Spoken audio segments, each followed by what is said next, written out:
Welcome to our second showcase of Drag and Drive. We are currently at 18 out of 25 of the available trophies that are in the game. 15 of the ones that we've collected so far have come from the minigames that are available all over the course over here. The one that we didn't get, number 16, was this one, Tilt and Turn. Beyond that, the remaining 9 trophies are for completing the bot matches at all levels. That's something that we'll look into at some point as well. There's also one additional objective that is not part of the trophy count, which is, we can find it here. Not here. In the unlockable helmets, there's one for finishing the jump rope counter to a full 100. That's something that you just have to approach the rope and start to do, kind of like you do in New Donk City in Super Mario Odyssey, if you're particularly keen on reliving that with full motion controls. But yeah, so in the previous stream, we accomplished the time trial benchmark for all of the mini games around the park except for this one, Tilt and Turn, because we didn't manage to figure out the input that would actually make this work, because this one requires you to do this course over here, and then that in turn requires you to have a complete understanding of how to go down a straight while tilted up on one wheel. Now, this took a little bit of practice in figuring out, but we did eventually find an input that worked when I played around with this a little bit off stream after the fact, which is that if you push forward, you tilt up, oops, not on it. You see, typically when you're still pushing forward, that's how it goes, is you would turn. As much too soon, that doesn't get you across this kind of straight. But I think if you push forward with both wheels, and then when you lift up, just hold one in place. We're trying to demonstrate this, so I did figure it out at an earlier point. Then you're able to actually keep a lot of speed there. And so I was originally trying it with a bit of a pull back on the opposing wheel. You pick up with one, you pull back with the other. But you actually just kind of need to hold still so you don't lose speed and you also don't push too far forward into the curve. So you can do it kind of like this. That was a little bit off. But if we can do it consistently, where you push, lift, and straight. Hang on. Let's get this back into our muscle memory a bit. And just try to set that up properly. And then we'll actually get into the course and practice this in a real setting once we just get this down. Yeah, that's the way you do it, is that you press, you get both lights on in the back for maximum boost. And once you do that, you just hold completely still with the left side if you can when you pick up. Then that's the way to do it. That's how it's supposed to look. And then afterwards you would need to turn and then do it with the other one, which will hopefully not be too much of an issue because we did have a few issues with getting the left side pickup to register properly for things like the bunny hop when we were doing it on the previous day. Found that it actually does help to pick up very aggressively, just, you know, not even a slight pickup, but you really kind of pull the controller towards you. You pull back as hard as you can. And then at least you get a very reliable pickup input that would let you go down a straight like this. And so that's what we're going for. So we're going to see if we can get that last trophy. See if we can make it happen. Of course, we're not completely warmed up for this yet. It takes a little while sometimes for this game to just, you know, play around a little bit so you can get ergonomically comfortable with the way you're holding the controllers, just to avoid strain on your arms. And today I haven't quite landed on the position just yet, so we'll be doing a little bit of adjustment here and there while we do. But if we're able to set that up, then we'll see what happens. In fact, I'm just going to take a moment here to just reposition a few things. And then we'll get into tilt and turn for a new series of attempts to see if we can beat that time. I think you have to get in there pretty cleanly.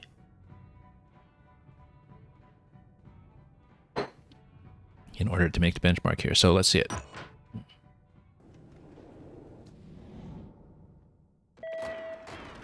At least you get the first one automatically lined up for you. See, it works. We just pulled back a little bit too much. And if you manage to spin, then the next challenge is to try to get this straightened out so you can pick up on the left side and push in a very similar fashion.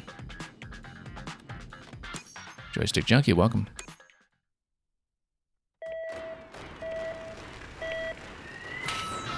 So yeah, you lift. Oh, we had a bit too much of a tilt there. Really kind of need to build the muscle memory for this again. Big lift and hold still on this side. And then you can kind of push the wheel a little bit this way. We lost too much time that time though. We lost a bit too much momentum. Then you kind of want to do something similar here. And do that straight again. And then if you do it cleanly, we should be able to make the 8 seconds, depending on how the turn at the end goes. So yeah, we're doing well over here. Welcome to the stream.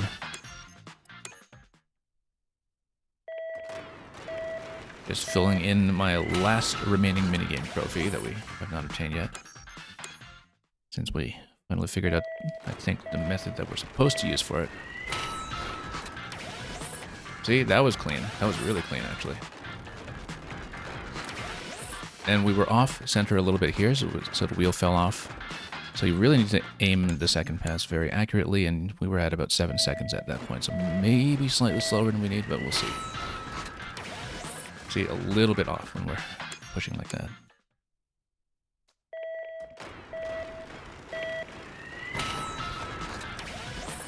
Okay. We can do a quick reversal. Oh, and then we need to maintain really good discipline and control on the opposite lift. On.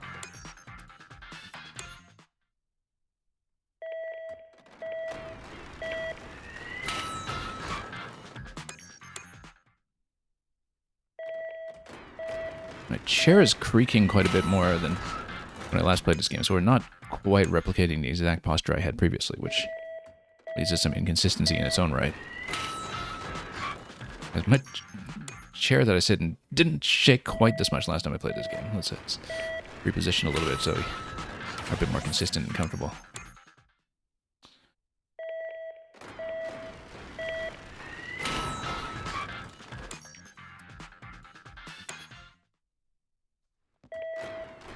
Yeah, to answer your question, we've been playing quite a variety of games on the stream.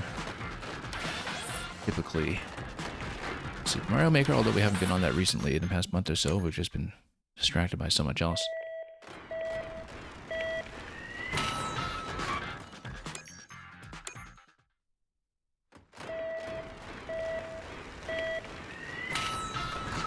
Nope, not quite getting a pickup. We have gotten a really good first dash here on a few attempts. We just need to make sure we turn around accurately in this part. And yeah, turning around maybe a little too sharply here. Whoops. Need a little bit more distance so we can reverse accurately. I think the way it's designed, you're supposed to kind of ride this down the entire curve, where you put wheels down and then go straight into the next segment.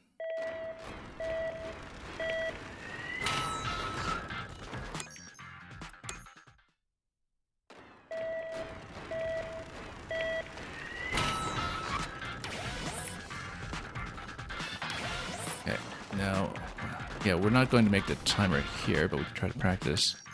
We're already at about 8.5 on that particular push.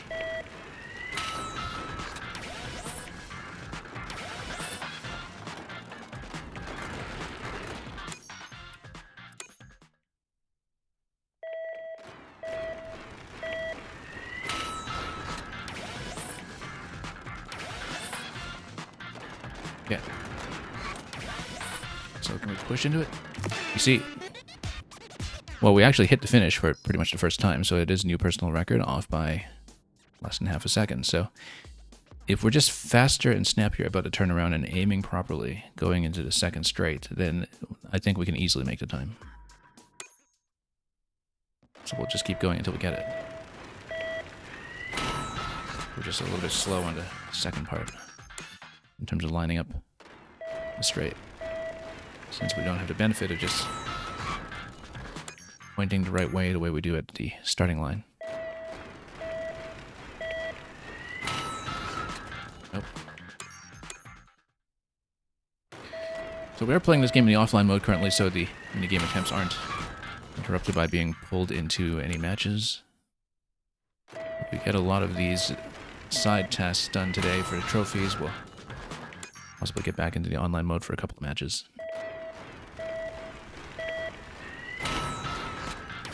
Okay, that's good. That's really good, actually. Then we fell off here. Now, that was at about 6.5 seconds when we reached that point. So the thing is, if we're lined up straight, get a good push there, we're in a great position. Now, this is a tremendous improvement over how we were doing this in the last stream.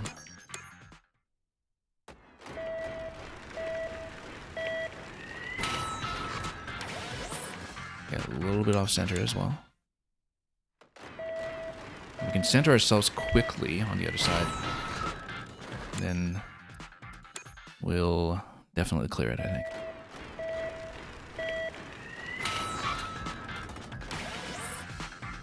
The fact that we got a sub 9 second completion time at all on this is very encouraging.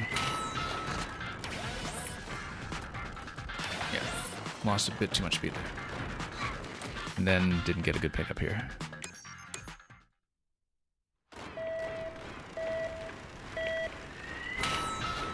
We have a really good consistent pickup. And we know that the left side pickup has been a problem input-wise. Nope. Need to be very disciplined about it. Yeah, just a little too wobbly going into that straight that time. We do need to kind of hold still on one side when you lift up the right side, so the right and kind of hold still on the left so we don't excessively push forward before we're ready to.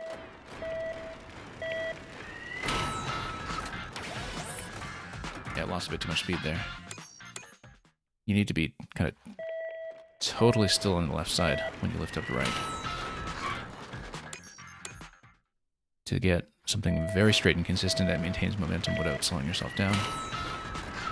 Of course, we need to have a good straight on the initial burst to begin with, so.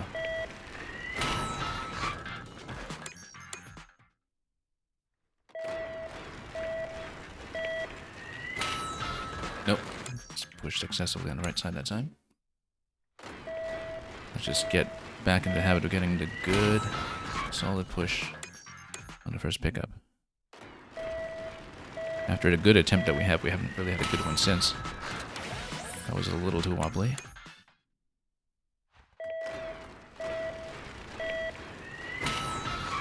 Oop. Didn't activate our brakes very well that time. Yeah, the thing is you have to brake when you pick up, but the thing is you don't want to have too much of a delay between the brake and the pickup because it would slow you down and spin you out. Like that.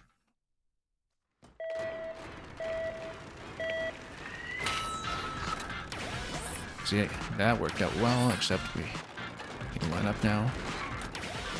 And that was going to be behind on time anyway. At least we're getting across the first part, which is significant progress. I think we usually, if we wind up like this, we have time for 2 big pushes.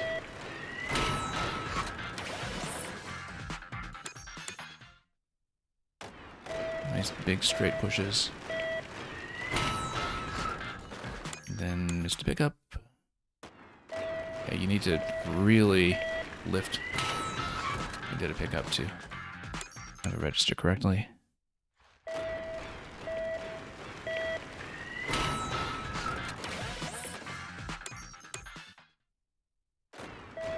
Very tricky. But we got it earlier. We got it with decent consistency earlier too. That time we overcompensated a bit to the left. It was almost right.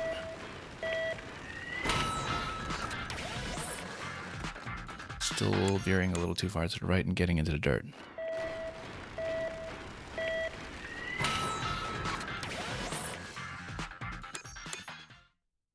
But yeah, you pick up with the right, you hold still on the left. That's what we need to go for, and which we haven't been executing quite as well as I'd like. Just need lots and lots of control. Nope. Again, maybe braking too early into the pickup. See, that's correct. And then, oh, didn't do the pickup accurately. We were still sub 7 second at that turn though, so.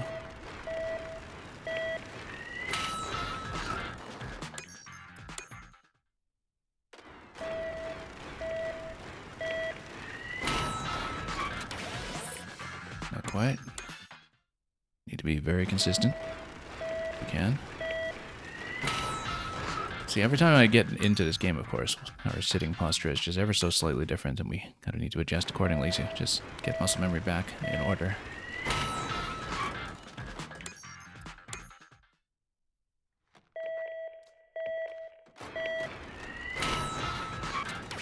Nope.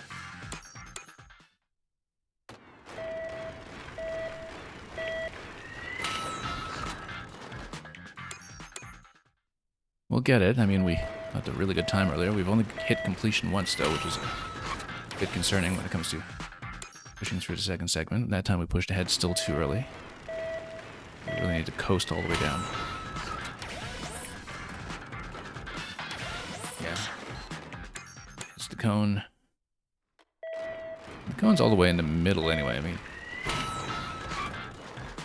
if you hit the cone, you're probably hitting the dirt already, and that's probably going to blow up your attempt anyway.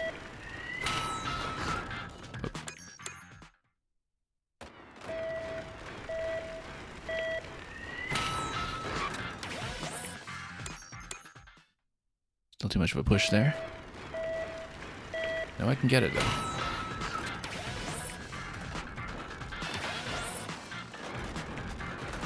Nope, off center, way off center. Yeah, because you need exactly the right kind of landing there to get a nice, clean straight in the second half, and we've just been taking too long to set that up properly. Missing the pickup.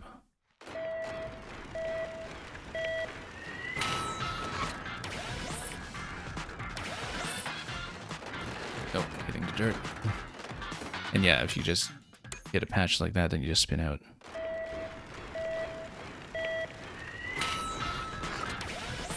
More accuracy on the turnaround. That's clearly priority at the moment. Yeah, as you can see, if we're just off center, then take forever to get back in position. Getting back across a little more consistently, just not on that attempt.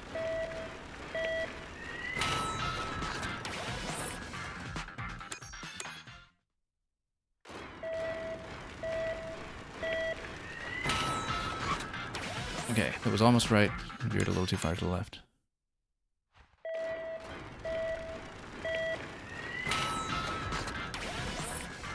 That was good. Oh, nope. Didn't push into that one very well. We had good speed there, though. About 6.5 seconds at that particular pickup. That was really good that time. We had great momentum on the first half, which we need for best attempts. And then, oh, we got stuck. Yeah, we need a bit more distance for that turning radius. Work out well. Then, yeah, we're losing too much speed here.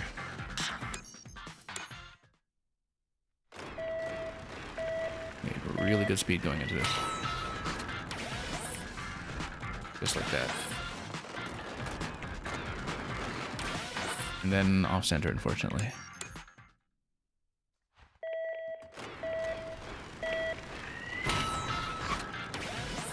Yay. Let's turn around with a bit more of radius. That's too much. And that wouldn't have made time anyway. Yeah, so at this point, nailing the turnaround.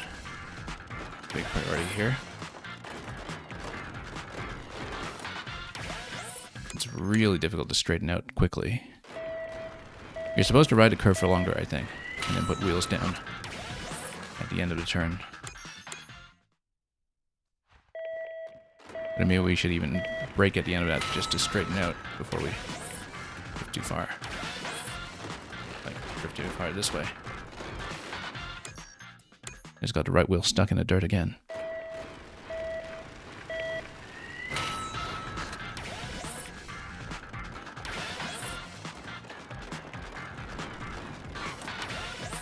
Nope, that's going to be too slow anyway.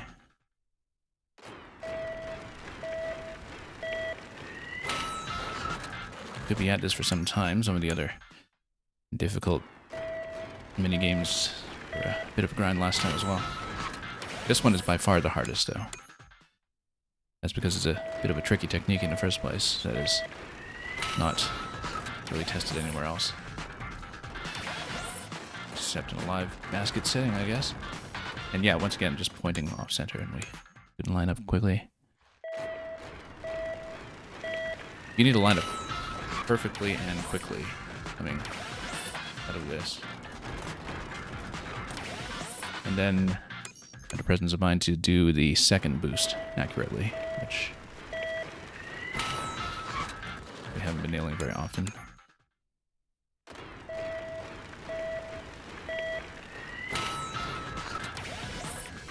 See, decent speed there. But not enough of a push there.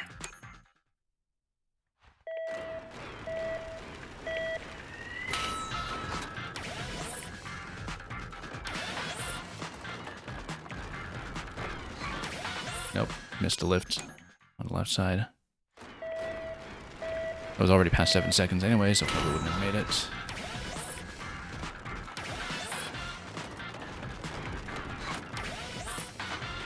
Oh, turned too early there. That was almost right. That would have been a little slow, though.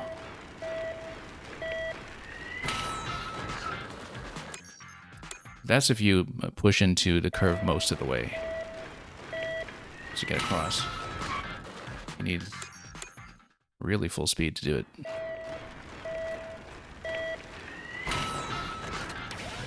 Like that. Then you push in like this. You turn. And then we got stuck because we were too far to the right.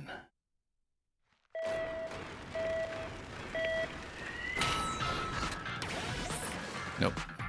Veered a little bit. We're getting better at the first half at least, which is necessary in order to just get decent attempts in the first place.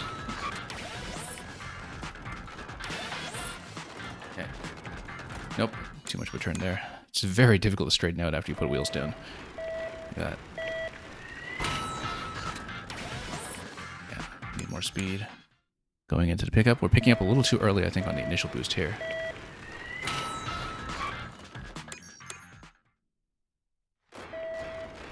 We'll try what we can. Nope.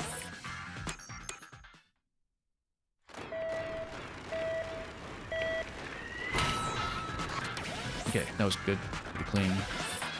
Straighten out. And then missed a lift on the left side. That was right at the 7-second mark. That would have been close in terms of time, but we missed the left side pickup. Missed the right side pickup.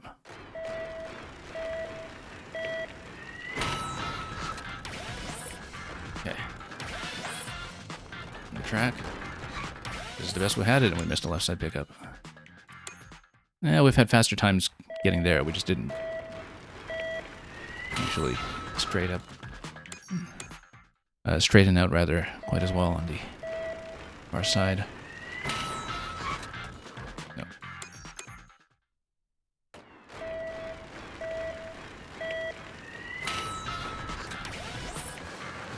Okay, a little too far to the left.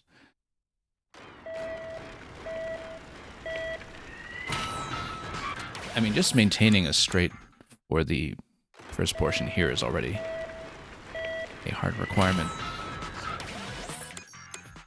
Let's not miss the pickup.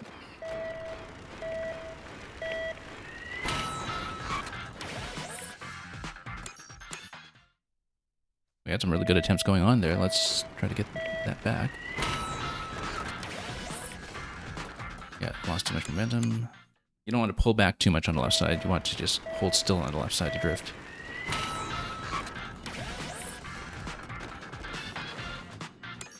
It's very unique. It's something that I've never been asked to do before in a video game.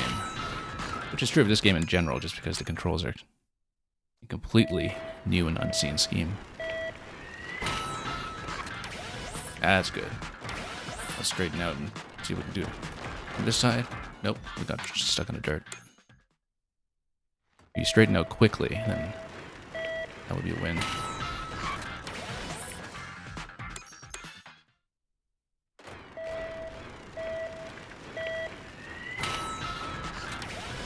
I pulled back a little bit too much on the left side that time, and that threw us off.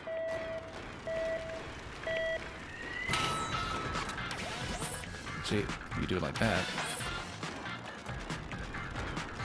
Oh, missed a lift on the left side again. You really kind of have to mentally readjust too when you're going from one side to the next in terms of just switching hands and doing the same thing except symmetrically, or mirrored rather. Oh. But it's very much a pat your head and rub your tummy input where you have to alternate what your hands are doing all of a sudden. And so just to switch gears mentally is part of the challenge here.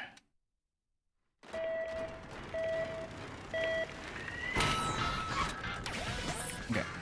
Push. Right down. Oh, missed a lift. We could have done it. We could have done it.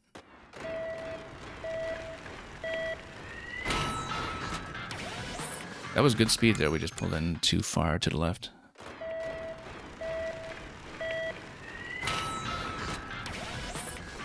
Good speed there. Let's straighten out. Too soon. But we would not have made the time that time. We just got stuck on the dirt once again, so.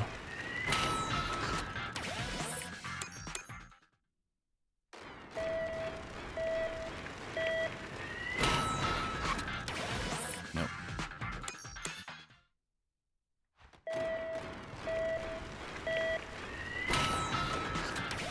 We fun to do this in a live setting in one of the basketball games and just swerve around defenders. Nope, missed the lift on the left side. That was a close one, though. Because we did straighten out properly at the time, we just didn't lift the left side properly.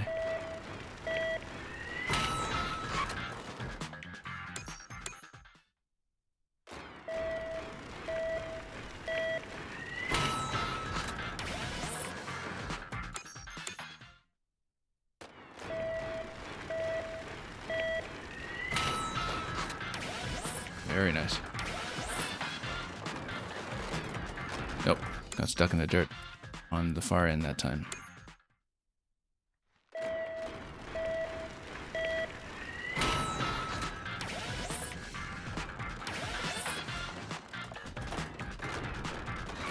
Nope, not enough of a push. I feel like it's designed in such a way that you're supposed to ride the curve around.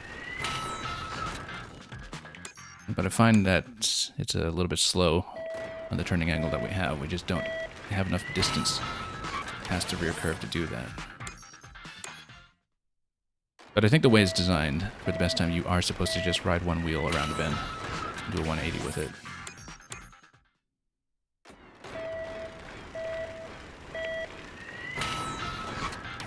Yeah.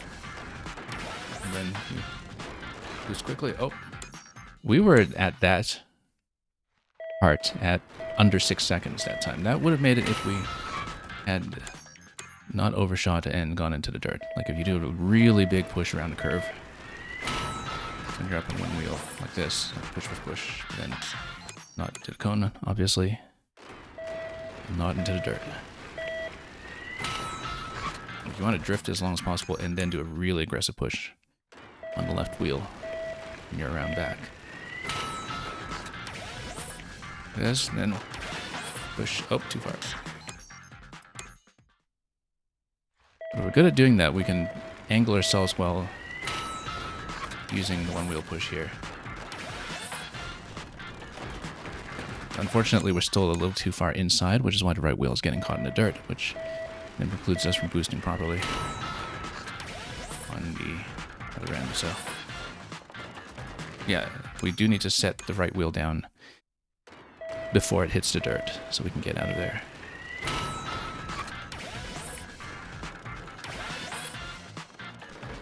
Too far that time. I was still going for that because the time looked like it was still doable, but we just didn't have enough of a boost there. I also don't have much of a runway to get up to a full boost once you're curving around the other side. So, need to do a really strong push into it.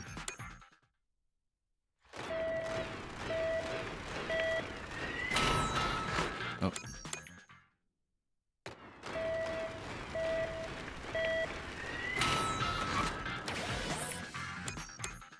Yeah, you want both lights to be on all the way. Let's sustain that speed. And let's try to get back into some of the really good pickups that we were doing on the first bend. Because we had a pocket of some really good attempts there. All seemed quite viable. That was too far inside.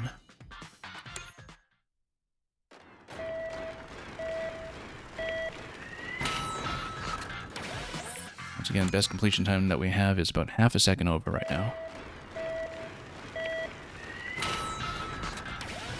A little too far back.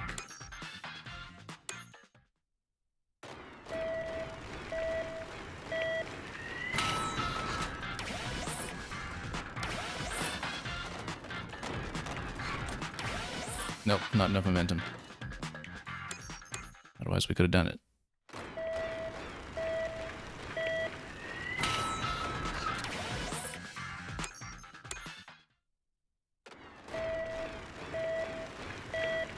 Yeah, it's gonna take some work.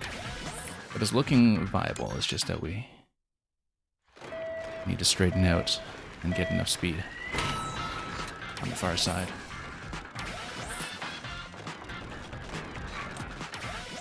Got the lift, it didn't get the momentum. That was good time though, we were under 7 seconds at the point we did the second lift, which I think is probably sufficient. Oh, overturned there. If we didn't overturn though, we actually could have gotten a really sizable boost there from that position, so.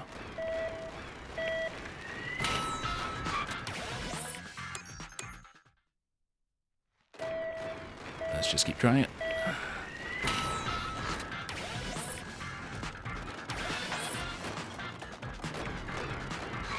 Oh, missed the lift on the second half. Yeah, doing the lifts quickly on demand is something that we still really need to work on sometimes.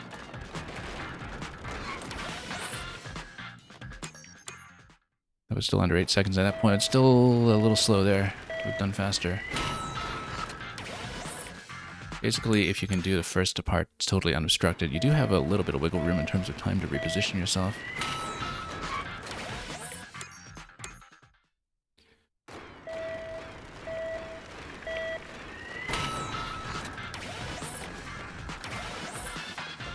Okay. Oh, off center, way off center.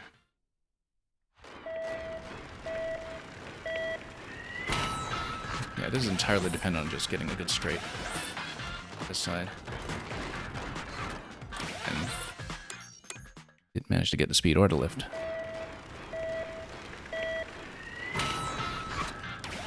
I actually think we want to overshoot slightly so we can straighten out. Oh. And have enough room to do a really good straight boost.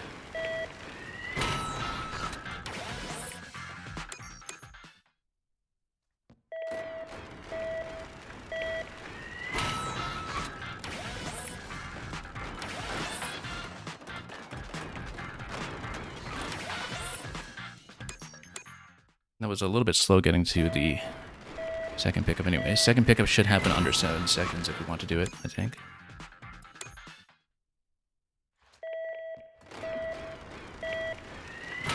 Oh, oops.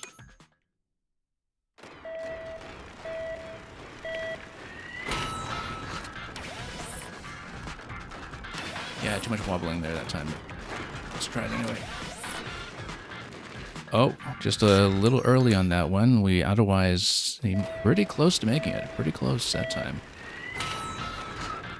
Even with some of the mishaps there. That was salvageable. Or it looked that way momentarily. We just turned too early for the goal.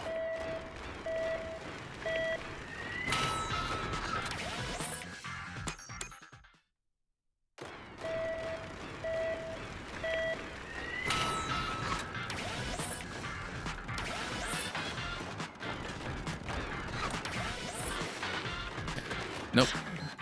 Wheels down too late for that one. And turning radius on our side.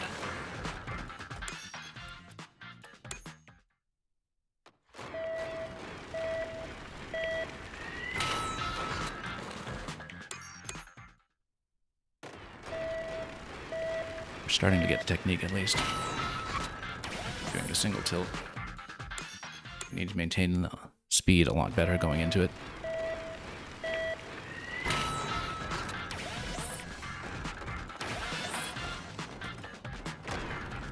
Oh, not enough speed. We were actually in a really good position to win that time. We just didn't get enough of a boost on that push. We could have won it, actually. We were straight, we were aiming well. We were still under 7 seconds. Everything was going right, just we didn't do enough of a push into the last bit.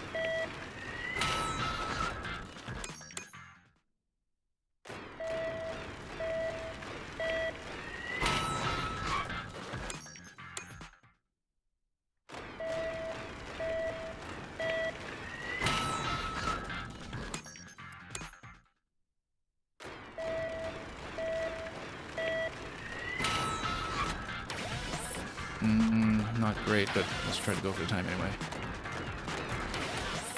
Nope, that would be too late. I was hitting that at 7 seconds, and we were way out of position anyway. Too early.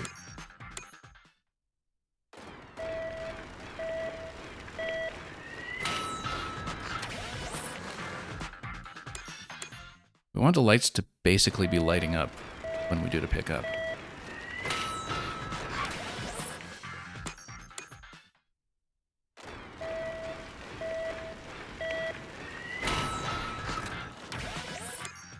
Just need to be a lot more consistent about it.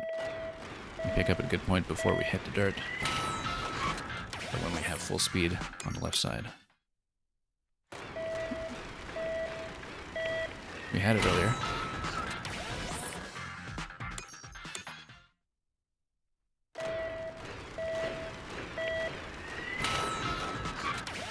Nope. We just need to get it back. We're doing it alright, we just need more speed.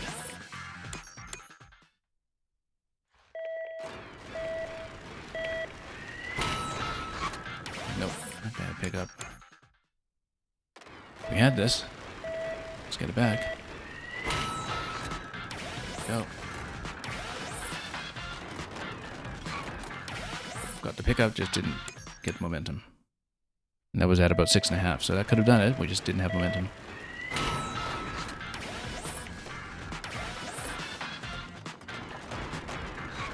Nope, missed a pickup. Yeah, the left side pickup has been giving us quite a bit of grief in all modes.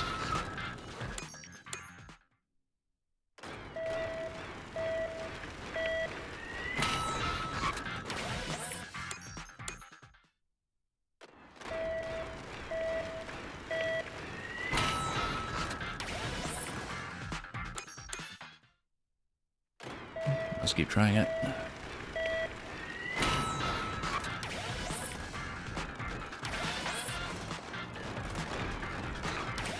Nope. Didn't maintain the straight. Yeah, just a very wobbly entrance into that, unfortunately.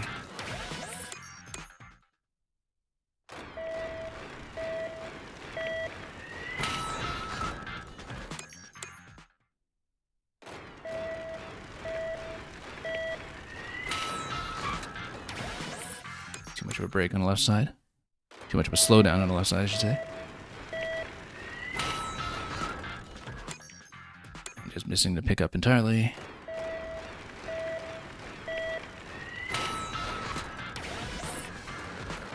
That was pretty good, actually. That was 5 seconds. We just had no momentum going into that, and thus couldn't get a good ride on the pickup there. Yeah, you needed a little bit of distance after you turned. That's too late, but we need to have enough of a distance so I can actually get a better straight in the second half. Sometimes we're turning in way too close. You know, it cuts the corner, but it means we don't have enough momentum going into the second pickup, which has been one of the problems so far.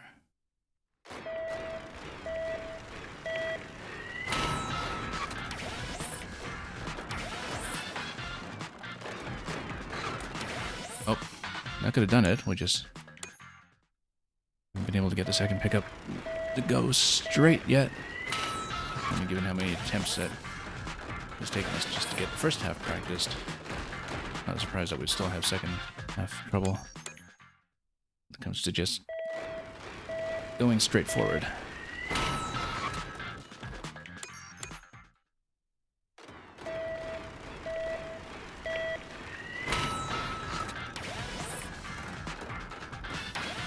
Nope.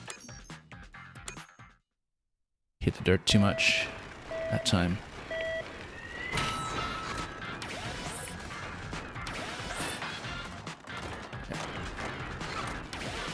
Not enough momentum, and too far behind on time.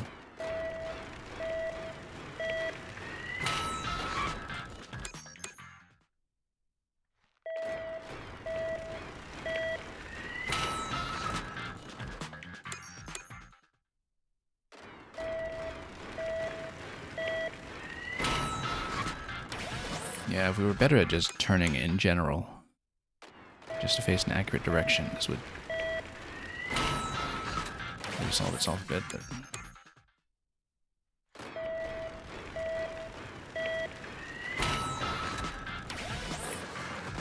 nope.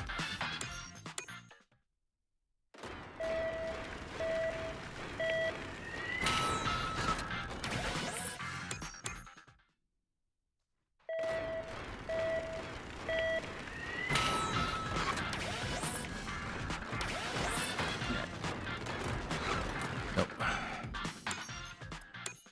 Making good time that time, we just didn't straighten out properly.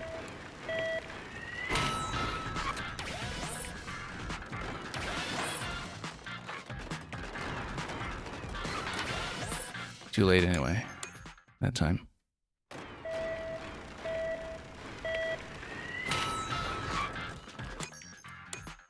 Yeah, sometimes when you hear the brakes there and we veer off to the side, you can see that we didn't quite do the pickup input properly. Getting the brakes a little too early into the pickup, perhaps. You have to be pretty instant about it.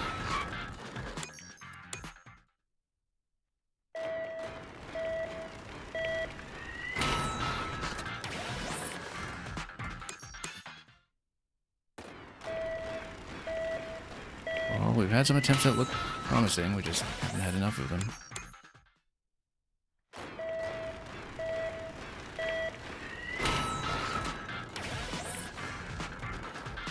Too far inside. Not enough speed getting across. That's the issue there.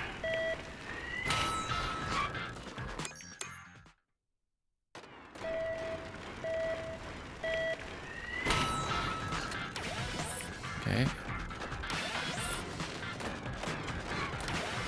Nope. Still some trouble with the pickup on the far side.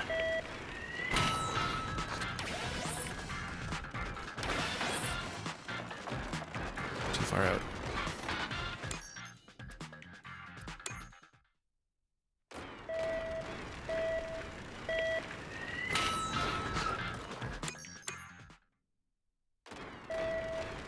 This is very tricky.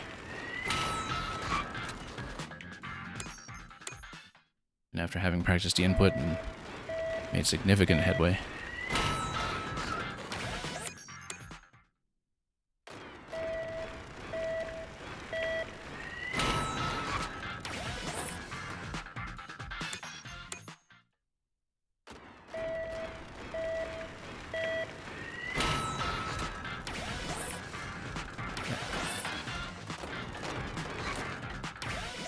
lost momentum.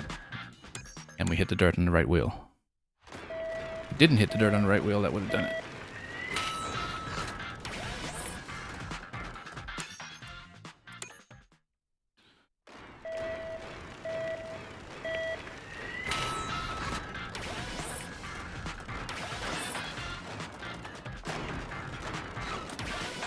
Nope.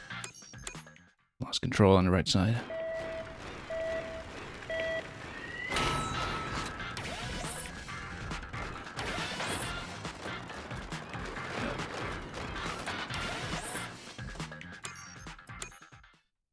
Yeah, straightening out on the other side is the real challenge here, even more so than doing the initial run.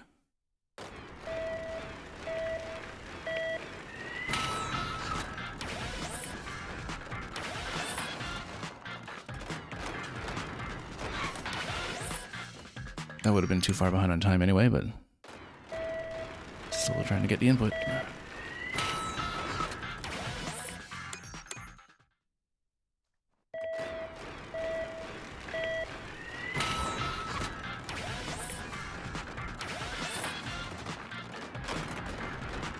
No, once again, just stuck. It's stuck trying to point in the right direction on the second half.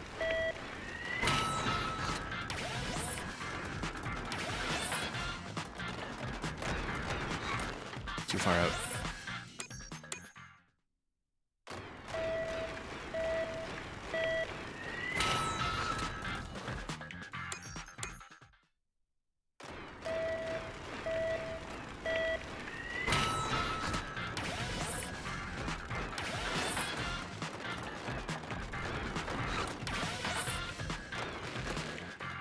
Oh, look at that. Just got stuck.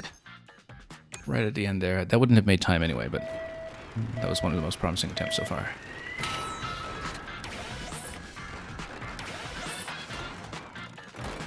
Oh, too far out. It's all about finding a good position to line up the second run. Just have not had that. We just need to land miraculously in the right place in the second half, and then we do it.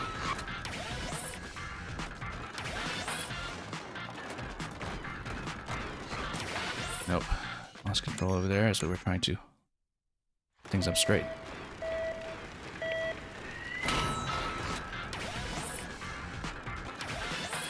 Nope, too far. Too far. Lost control.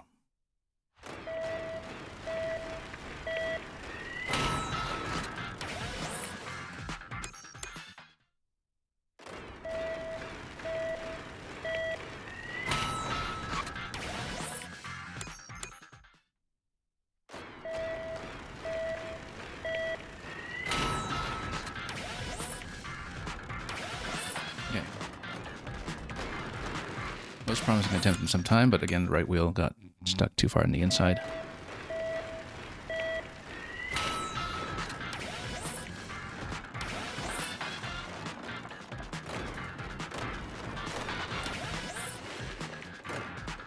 Too late in time anyway.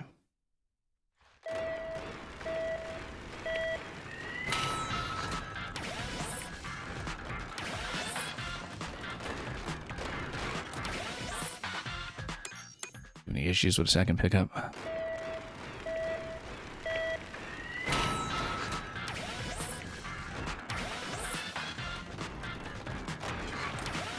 Not enough runway there to get a full boost on the right side.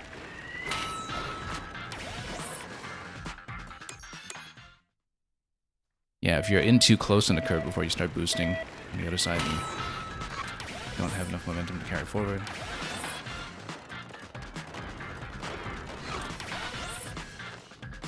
Nope. Not enough speed.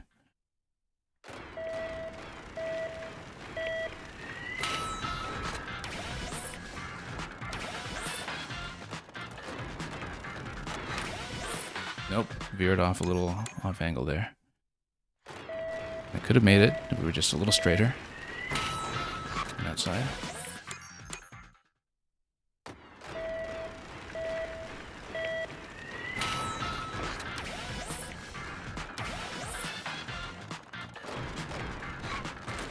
this to pick up. Right, it fell off center on the pickup. That was one of the most promising attempts so far. In terms of how cleanly the first half went. Stuck. Once again.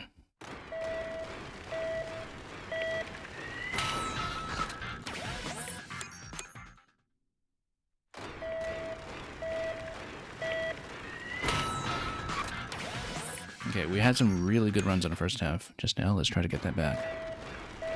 Not lose too much muscle memory for it. Too far inside. Not enough speed.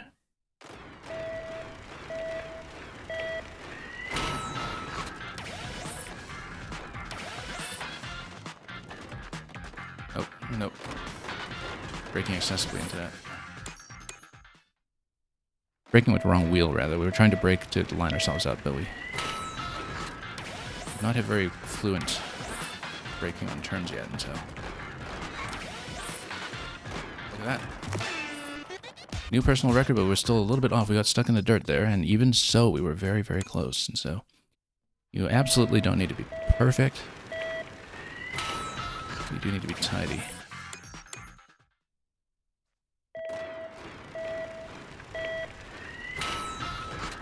Knowing when to put wheels down into a second curve is maybe a valuable skill there as well. Oh, too late.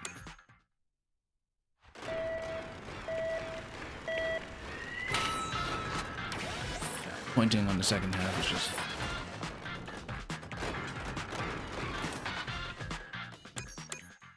a problem for us so far.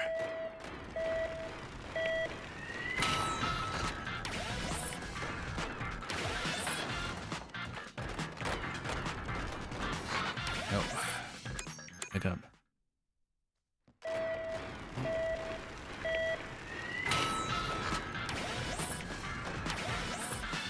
Too wide. As long as you get stuck in the dirt, maybe, or rather don't get stuck in the dirt, maybe going too wide doesn't matter too much there,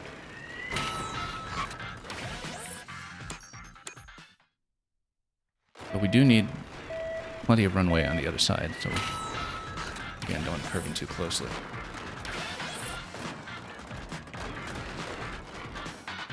Got stuck in the dirt.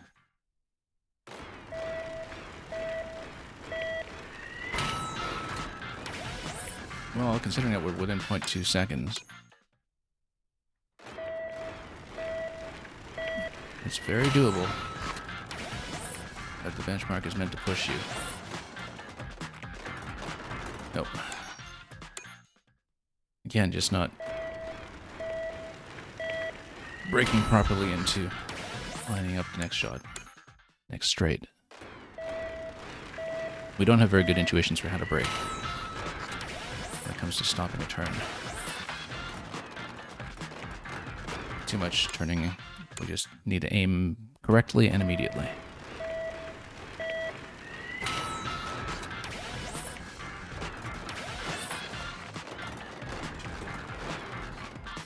Too far off. We were never quite lined up for that one.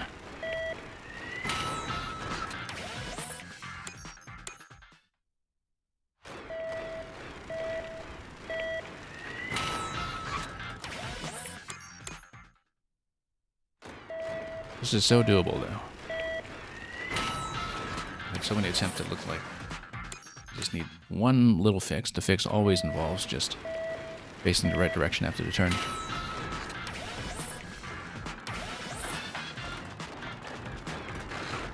Getting the lift accurately would be nice too. Time-wise, that was fine. We just didn't get enough momentum to have a good lift.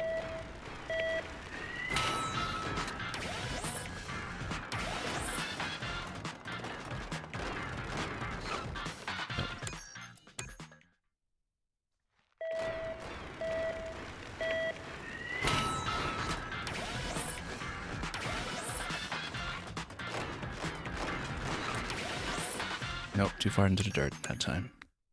Too slow in the turn anyway. We lined it up, we were too slow about it.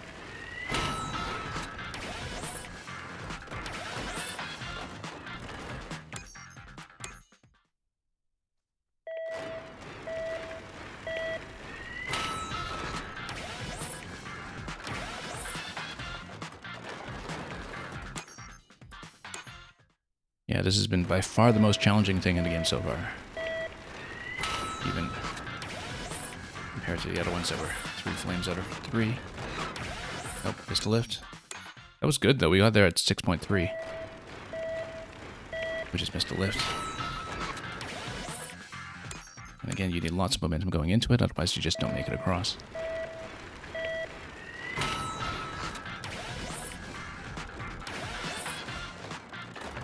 Nope, too far.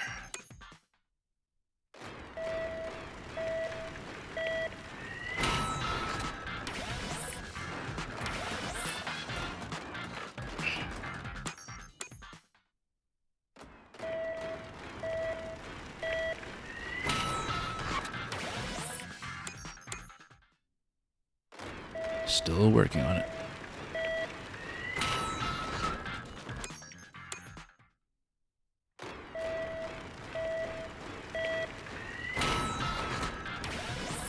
Good. Last.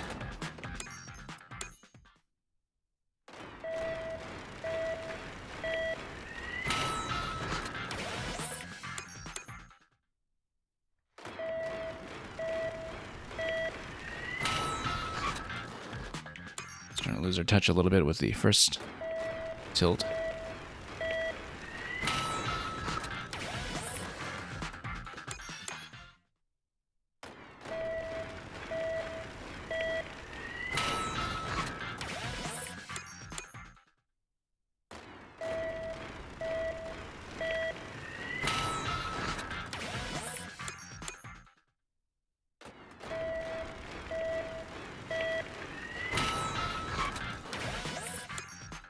Yeah, losing our touch a little bit on what was going very well earlier. Okay, just need to get some of those attempts out of our system, I think. Kind of like those 10-second Mario levels we do every now and then, you know, where there's such quick resets everywhere. Oops.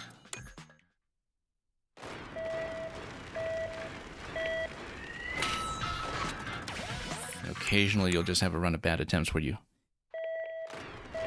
lose whatever you had going for the first few jumps until you get them back.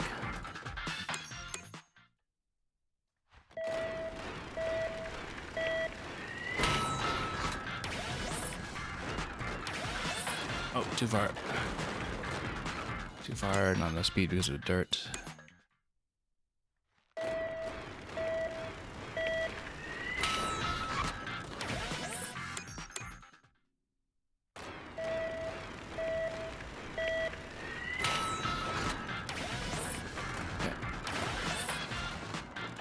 Taking too long on that turn.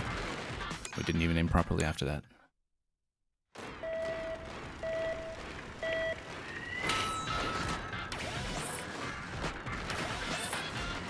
Too tight on the inside there, but can we do something to fix this? Nope. Too late on the lift.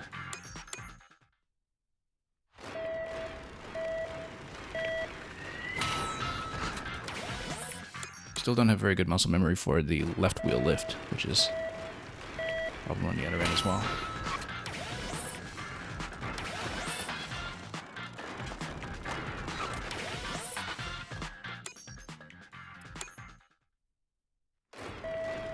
You know, the attempt that we got within 0.2 seconds didn't even feel like it was that good. That gives us some hope, I guess. You don't need to be great at this, you just need to not get caught in every patch.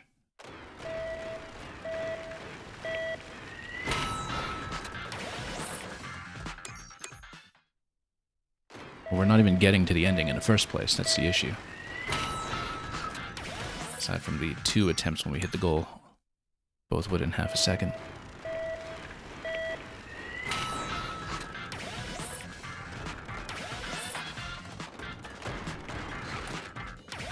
Nope, no momentum.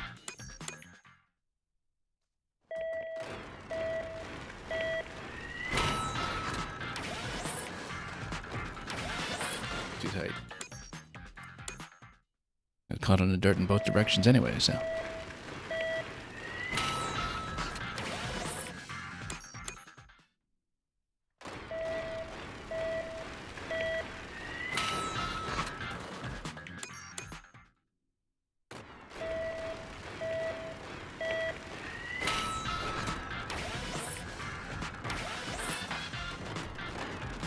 No, just way off center, and we couldn't have gotten the pickup anyway.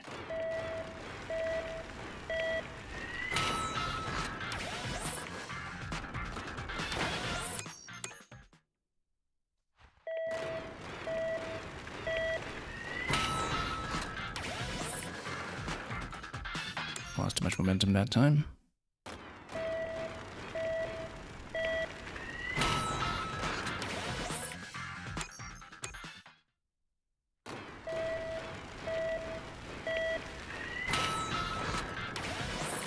Too far left. We had a couple of really good runs with this. Let's get him back. God, that wasn't bad. Missed a pickup on the left. We still don't have good muscle memory for picking up on the left without having trouble with the right, pushing too far. Took us a long time to get acclimatized to that with the first part of the run.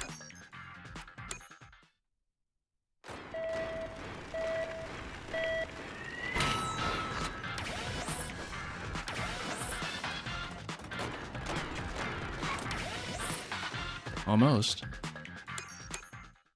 Just didn't have momentum going into the second lift.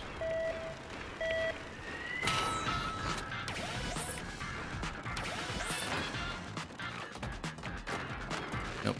Turned too far. If we stop accurately and face to straight, that solves so many problems potentially.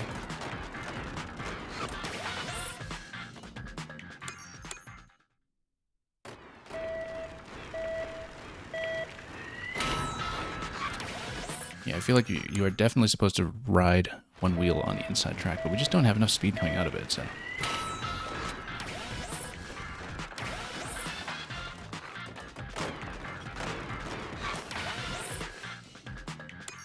Still off center.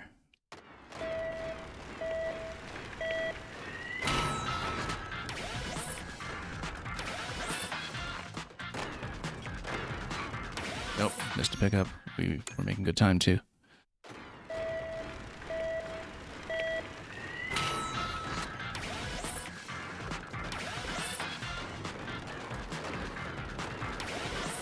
Oh, we were so stuck there. That time had absolutely no momentum going into a second lift, so.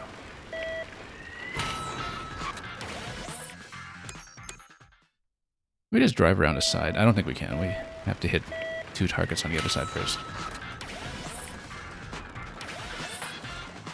Cheese it by going around the outside. No. Don't do that. Oh, missed pickup. Too late anyhow.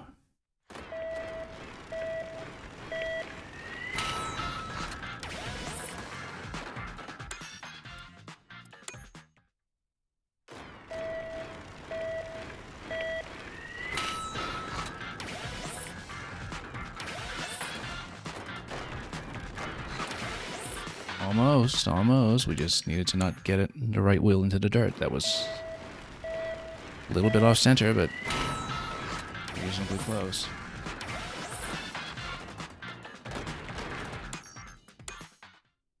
It's so hard to point that and turn in the right location for it.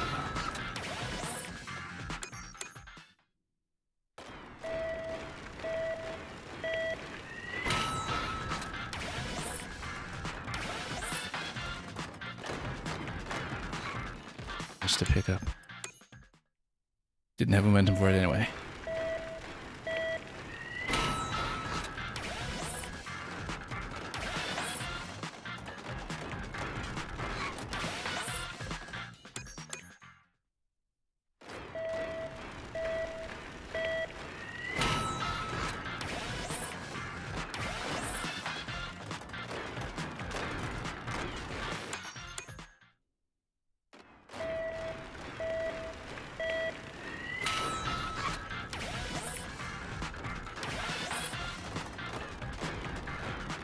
Yeah, input-wise, this has been harder than a good bit of Kaizo Mario we've seen this year.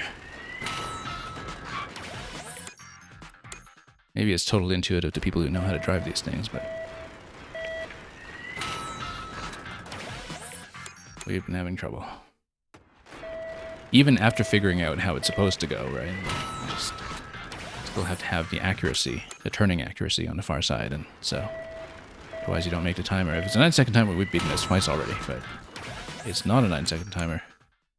It's 8.5 for a reason. Because that accuracy is rigorously enforced.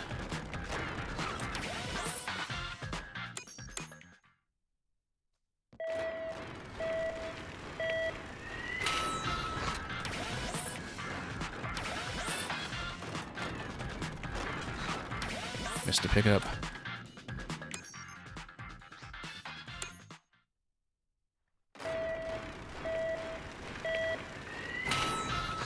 See, both of the times that we got sub 9 seconds didn't feel particularly tidy.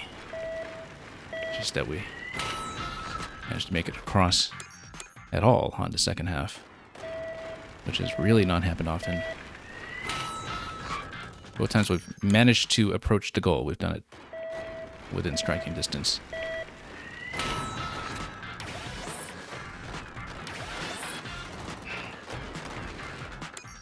Getting way too stuck in the dirt.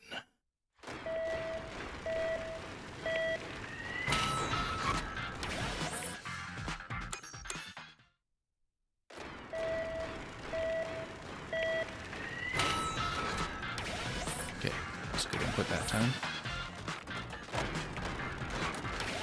Not enough speed.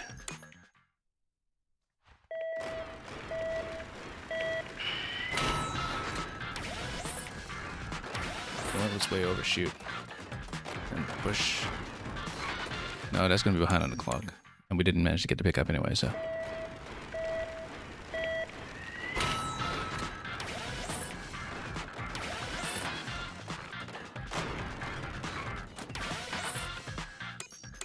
Can't believe how difficult the left side pickup is. This is something that we're doing wrong with the input, maybe. This is what happens when it's a non-dominant hand as well. You don't get maybe as much of a tactile feeling for how it's supposed to go sensorially.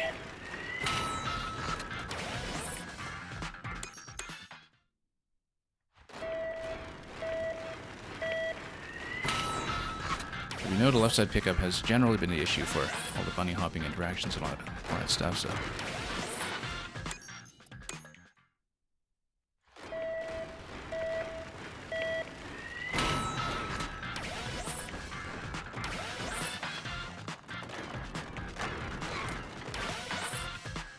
Didn't manage to hold still on the right side.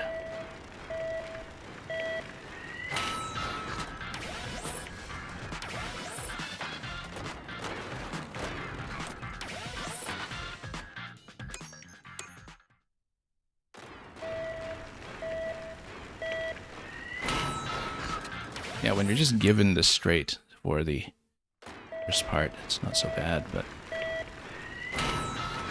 aiming the second part at all has been absolutely to hold up.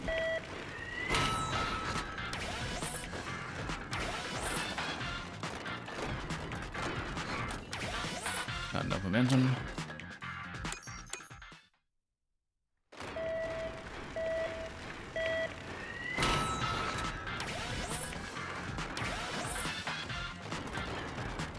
Waiting for an attempt where we're just miraculously pointing the right way on the second half. I don't think I particularly have a great deal of control over it. We just need to roll with it until we get miraculous aim on attempts somewhere along the way. Maybe not the best approach to this, to just try by trial and error until we turn the right way. We can probably afford to be more precise. But we just haven't landed on the far side with a consistent angle at any point without losing tons and tons of speed and getting our wheel caught on the inside.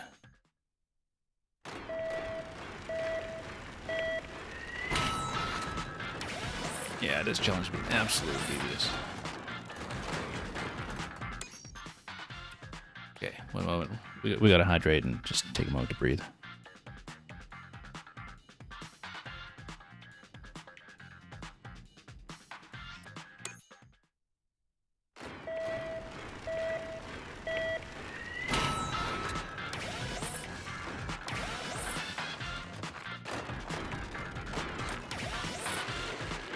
Are we?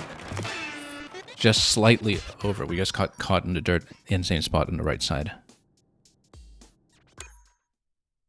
So that's our third attempt actually hitting the goal. We've had 2 attempts just under 9 seconds so far. One that was slightly over it. Again, if you just line this up properly, don't get the wheel stuck, this should come easily. Not easily, but it should come smoothly. But it's just straightening out in the second half at all. That's difficult to do at a moment's notice.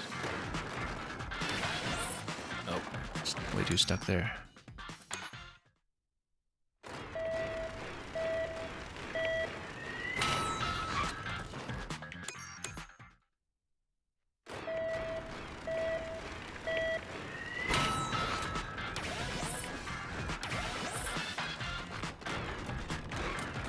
Not enough of a push. That was not too bad in terms of time. We reached that point at about 6.5 seconds. We just didn't have enough momentum to coast on the second half.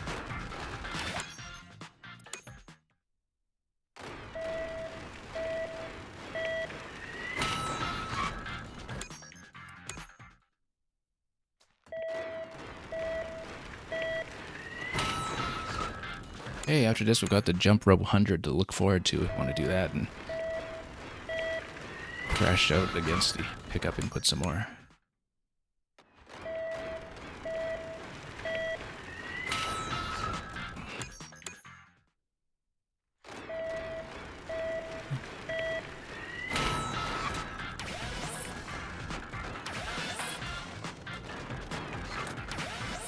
Nope, not enough momentum.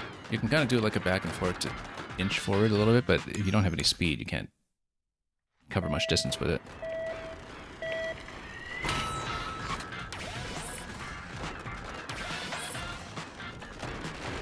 Off center again. Such a narrow track.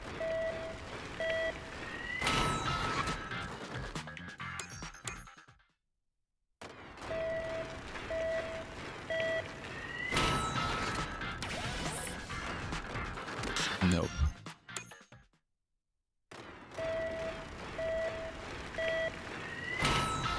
Maybe a little too dependent on muscle memory at this point without really thinking about the input. We don't want to overthink it, of course, if it's going well. But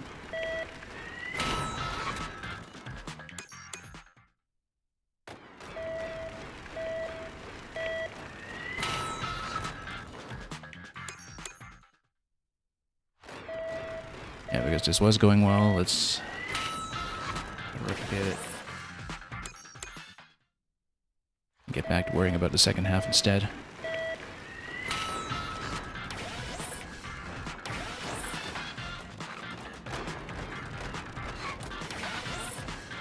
And nope.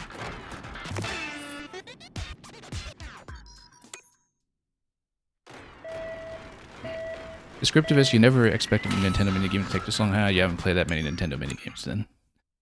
We've had some that in other games have taken this much time, but I mean, even in this game we had, I think maybe 2 or 3 already. It took a while, just not as long as this one.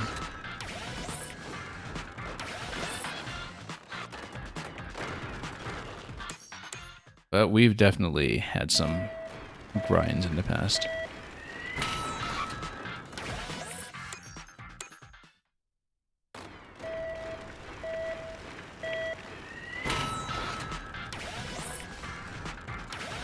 Seriously though, this is the Kaizo Mario of wheelchair tech. We're seeing right here.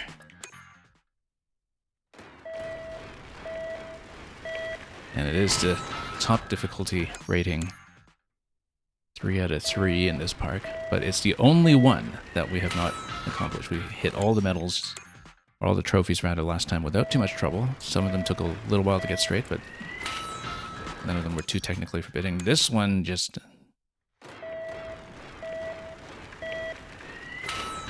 is a challenge all around to control properly.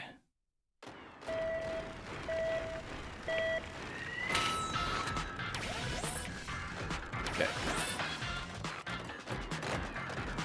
Losing too much speed there. We just aren't straightened out to begin with.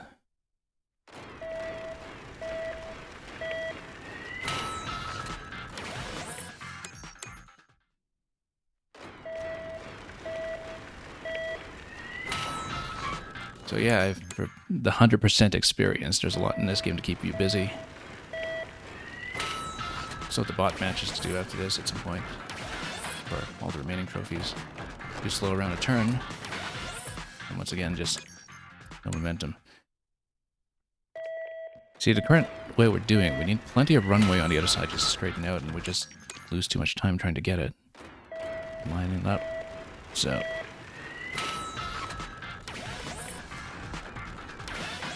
Oh. God, they're at 7 seconds. If we can just maintain momentum into that, then we'll be fine. But in order to get the lights to come all the way up, which we need, I find that I need at least 2 big pushes usually. Maybe if you have a good technique for just getting enough speed with 1 push, you can do this a lot better. Oh, that was close. Can we do it? No, no. That's stuck in the dirt. That was actually on pace.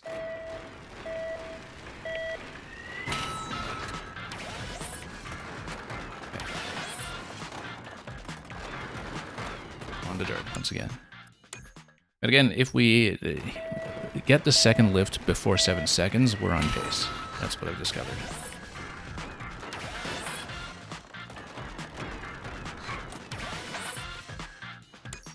I was slightly slow and slightly off, but closer to what we're looking for. We just don't want to spend too much time lining up on this end. Oh, that could have done it. A little slow. We were past 7 seconds at that point.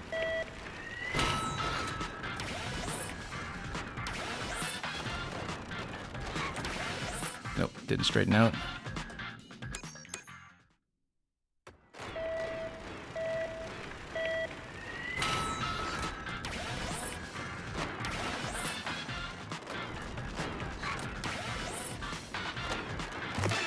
Got it. Did we? Did we get it? Yes! There we go.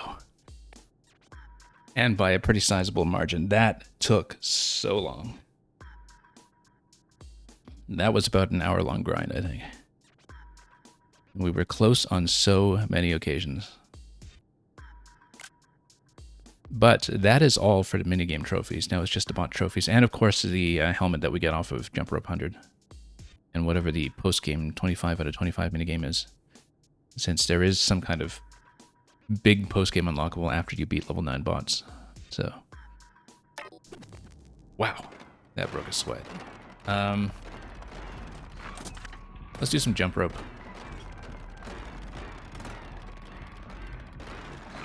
See how consistently we can do the hop. So consistently we could get even a little bit of a clap out of it. We never really played much with this thing here either. Like this bit here we never used. Maybe that's part of the final course. We actually have to jump on those or something. I don't know. Or ride those down. Never actually played with that segment. Anyway, let's figure out jump rope. There we go. This thing that keeps pushing you out of the way is a very heavy rope. Before we approach this, we're going to take a quick little beverage break here. So as you can see, there's a counter on the side that reads 0 right now. You'll notice that if you are facing the rope directly, so if you are perpendicular to the rope, you actually would not have a counter within visual range so far as I know. So it's kind of encouraging you to stand off to the side a little bit, which is maybe what jump rope technique is supposed to be. Because otherwise you're not going to be reading the counter at all. So we'll try to get in a position. Just getting into position might be a bit tricky initially because you might get pushed out repeatedly and you would have to get back in, but just push in a little bit just so we can recenter ourselves.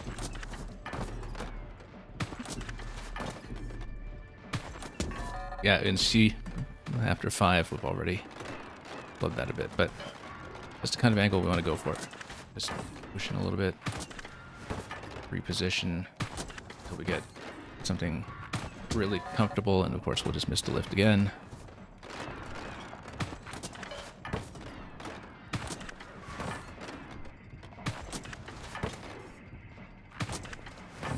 Yeah, at this point, let's maintain position. And lose on 5 again. We have to do 100. I don't know if it speeds up either, like Super Mario Odyssey does.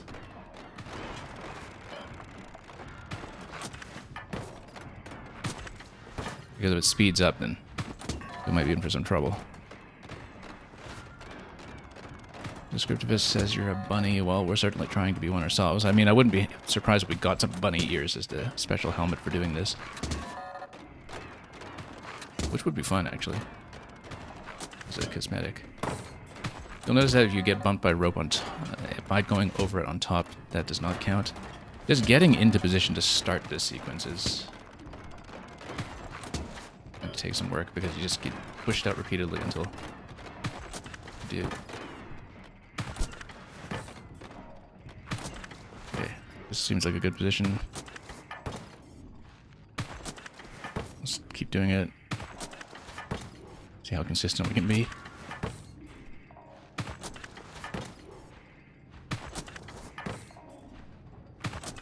Really yanking both controllers up to my body here. Because we had so much trouble getting the left side to register. You need to put both wheels back down though, I think.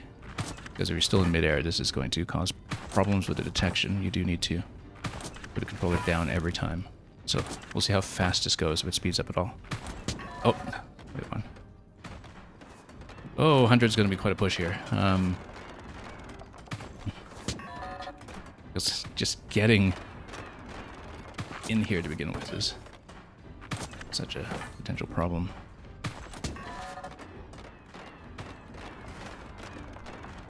So 21's our record at the moment. And yeah. The jump ropes are also in some of the multiplayer race segments, and our first encounter with them was that we just got pushed by them repeatedly.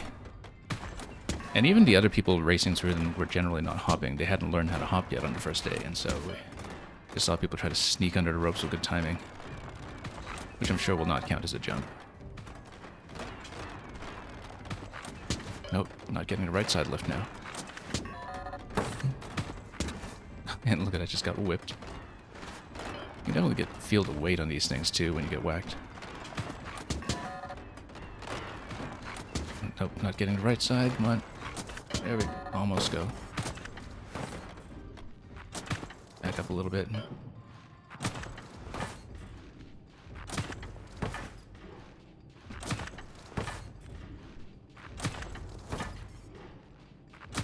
Okay.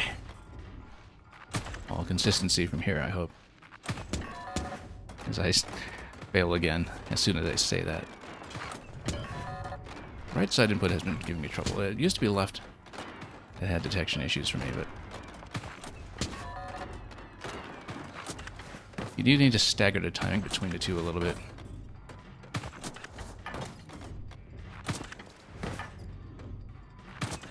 So obviously the one inside, in this case the left side, always go up first. And you stagger it accurately. And then the detection shouldn't be too much of an issue.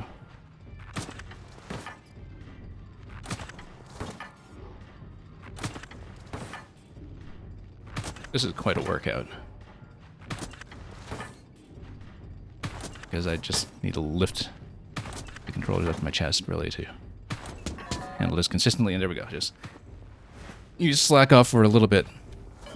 That's what happens. Yeah, the Bashadvisser, I guess you're saying don't forget these vehicles aren't wheelchairs. Well, I mean, the style guide from Nintendo is just to call them vehicles or something, right? The official style guide. The official style guide for the Drag and Drive game. But, you know, that's a marketing concern. That's not our concern.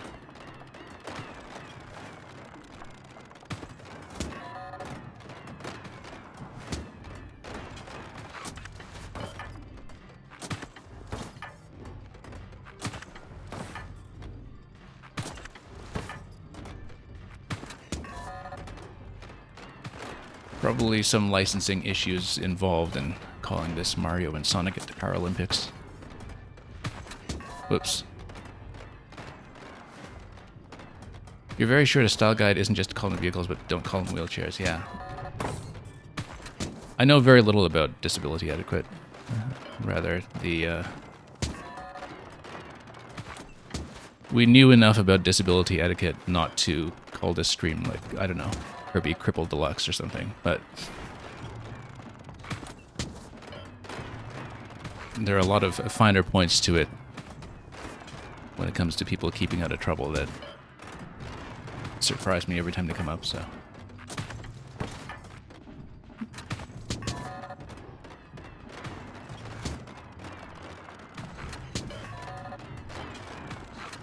Okay, let's try to get back in position here before we just get pushed out and out of... Okay, we need to just take a moment to, you know, reorient ourselves here instead of just trying to push into the rope again and again. Let me just take a quick breather here too. And get back in here properly. Yeah, to Bashad Visser, the Treehouse presenters seem to be pretty rehearsed and disciplined when it comes to things like that. So yeah, it almost certainly is a very deliberate directive not to refer to them as wheelchairs.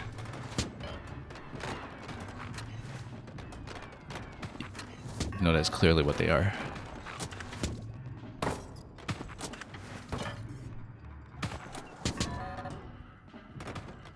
I guess they can't be referred to as carts either. I mean, you know, your character definitely has legs. It's not like you're just a cyborg that's attached to wheels or something, which could have been a design on its own, but... Okay. So our record was, what, 21 so far? Oh, we've got a long ways to go. Okay. Nice visual lead time this time on the rope coming out.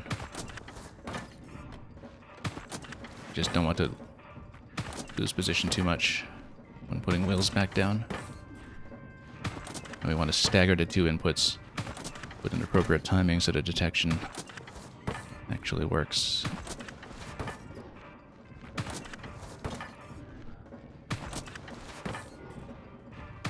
This is a good workout for one's arms.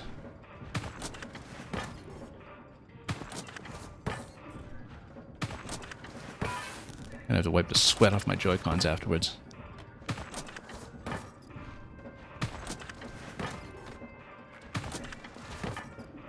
Well, personal best so far.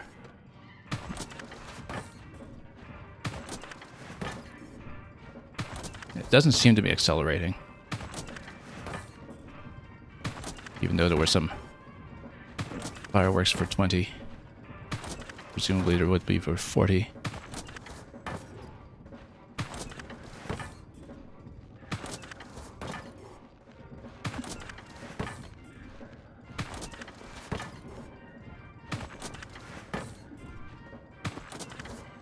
Anyway, let's keep going. Fireworks to 40, there we go.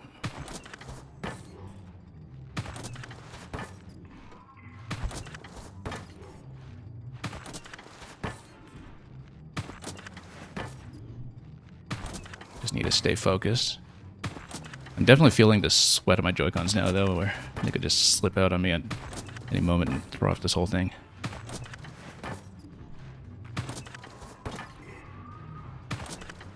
It's not going faster, though, so this is purely a consistency check.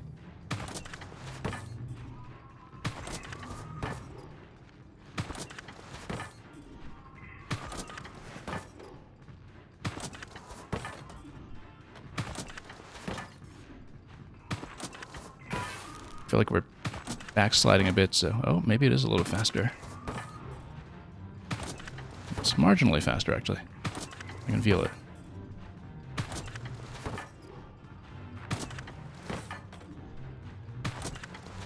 Yeah, we don't want to have any inconsistency to our position, so sometimes my wheels roll a little bit on the landing, and we don't want too much of that.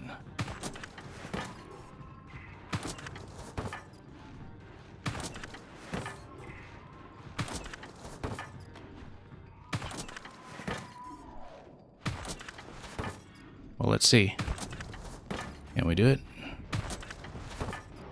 How much will it speed up after 80? It's very gentle but noticeable acceleration.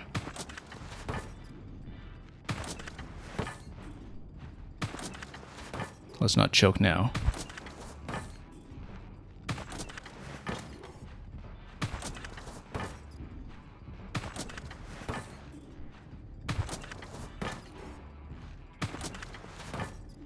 Moment of truth. Almost.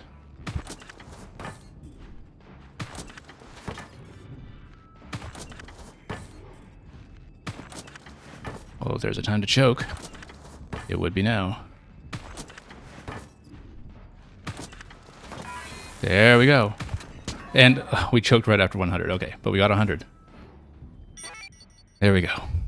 Exactly 100. And... well, we fell apart at exactly the right time. Not a moment too soon. Okay, that wasn't too bad, actually. That was easier than Super Mario Odyssey, to be honest, where it accelerates like crazy. And it totally is bunny ears. We are keeping them. We called it. That's wonderful. Let's maybe change the color in those too, just to have them really pop out.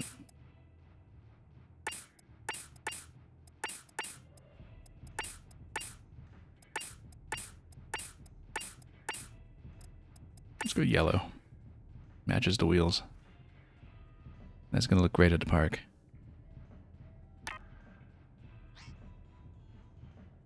Maybe that's a little too much yellow, but maybe we can change the wheels too.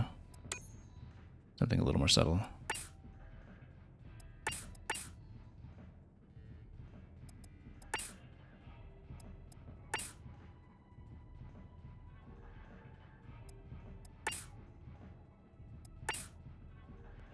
We don't want too many colors to just match each other. Let's go with something a little more muted like this. There we go. The ears really stand out now. Look at the physics on the ears too. Look at them wave. Wiggle, wiggle, wiggle. Okay, so much for the jump rope. We're not doing that again. Anyway, in terms of achievements, last thing is the bot game. So the progression on this is that you need to beat level 8 in order to unlock level 9 after having completed all of the other trophies. We have completed all of the other trophies. All we need to do is beat level 8. And then we need to beat level 9, and then there's a 25 out of 25 challenge after the fact. Now, we tried level 5 on the last stream and got absolutely killed. But because completing one level does give you credit for all of the ones below it, as we found out by doing level 3 and filling in 2 automatically, it makes sense just to go for level 8 and just play it until we win, I guess. Until, well, we'll see how much trouble we have.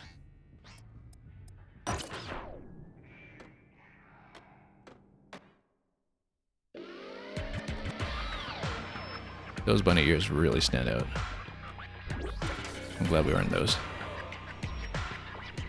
And look at the poses on these bots too. They even pose. Okay. Let's just get around before they check us. More. Oh, missed a hop after all that bunny hop practice. And that was not even over the 2-point line, so. Okay. Oh. We gotta bump this guy before he hits this road. Nope. Their shot accuracy is going to be pretty good at this level, I guess.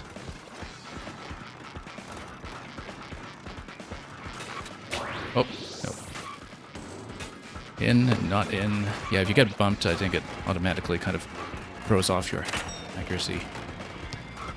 So that's how you defend, even if you have to bump them from the back. Oh, nope, missed a hop. After all that hopping practice, you'd think we could get it. Okay. we throw it off? Nope, we didn't.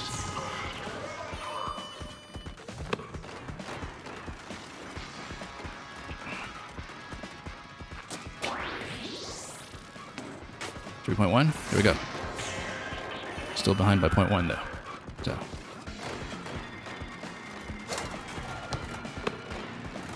Ram him.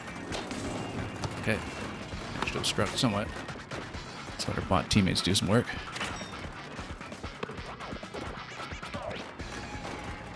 Oh. Nope. It's too late. They're going to sink it.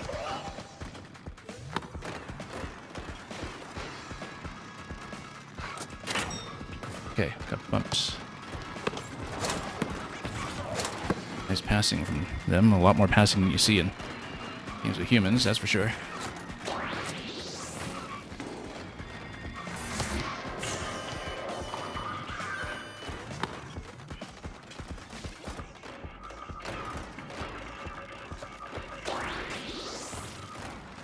Okay. At least our team's bots are showing some skills. Okay, that got bumped from behind, and he's still going to sink it, though. Teammate's going to go for it. Okay, sure, we'll just sit back and let them do all the work. That's fine. That's the thing I was wondering about is, you know, with 3-on-3 bot games, like how impactful would the player be if your team's bots are also good? Well, you would still need to be a functional member of the team, that's the thing. 15 seconds ago, it looks like this will not be a win. Not because we just don't think we can sink 2 baskets in that time, but we're close enough that this looks doable, or at least susceptible to winning by RNG. Which we might have to do. We might just need to re-roll this repeatedly until we just have a good break here.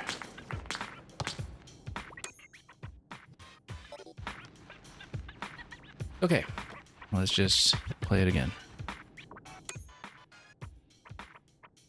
If it will let me get out of this screen here, and maybe I just need to roll back. Yeah.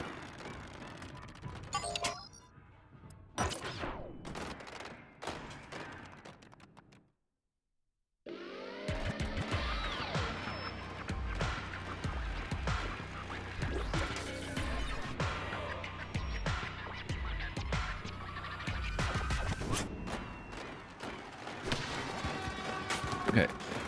Go. Yank it. 2.1? Nope, not quite.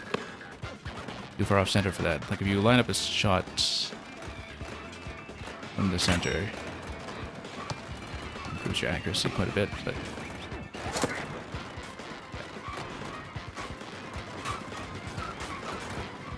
it's just not run into shot clock problems. Take it.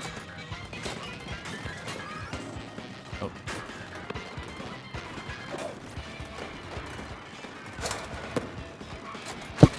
Whoop. I totally whacked my microphone with an attempted hop block. Hopefully that wasn't too loud. That's the problem with streaming this game. It's, if you include the trial weekend, maybe the third time I've whacked my microphone while playing this. Because you can have some pretty sudden motions with it. This is also why I don't stream ARMS, in spite of the fact that I absolutely love ARMS as a game.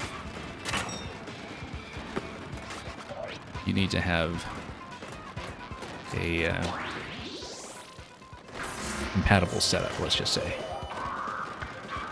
before you're punching everything at your screen. Whoops.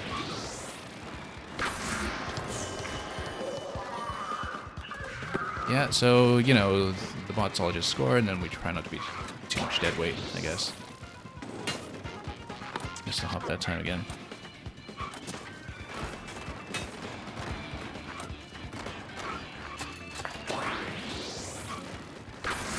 We'll just sink every single one. Okay, this time we're actually kind of getting killed, but yeah, they all get crowded, and then we'll need to bump them for some defense here. Because when you do, then you can offset the shot a little bit and it doesn't go in.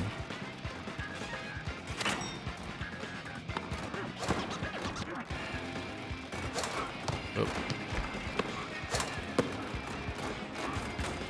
Oh, didn't obstruct.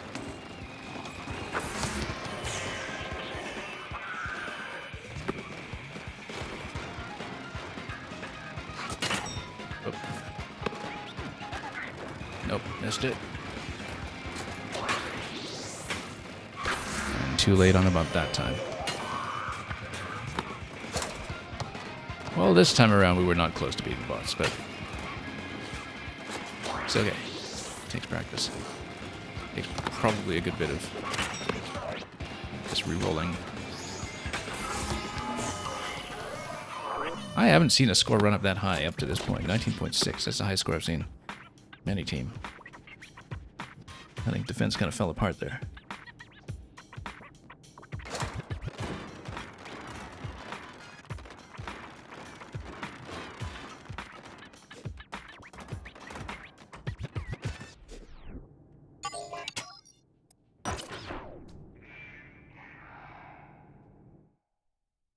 Yeah, we'll see how doable this is. We'll try to show off 100% of the content, of course, but if we're not making any headway with this, we'll just play some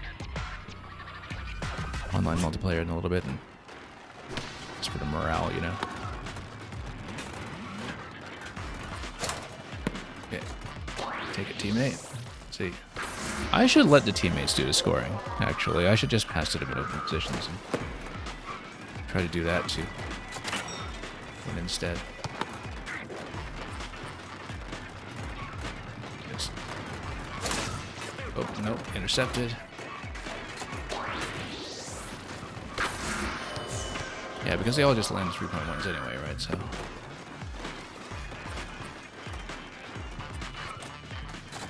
Oh, nope, obstructed. And they're going to sink a 3.1 every single time. Teammate, go up. Nope. Failure. Just mob them all, and of course he's going to get a clean shot, 3.1 again. Amazing shot accuracy on their side. Oh, nope, too far out. Way too far out.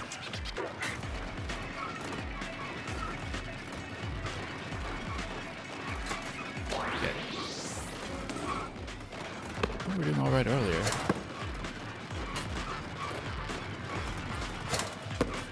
Good shot.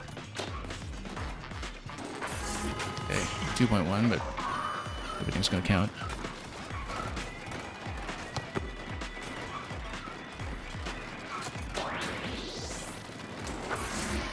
Again.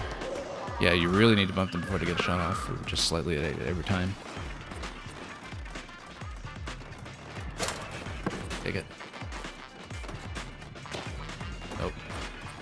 Yes. Okay. Still way down though. We definitely need to defend a few. We can't just let them score every single time.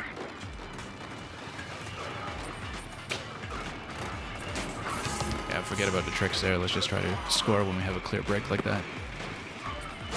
Points up. And look at that. It's going to be a 3.1. Just watch. Oh, wait. Okay. Scramble for it. Nope. Oh, go block.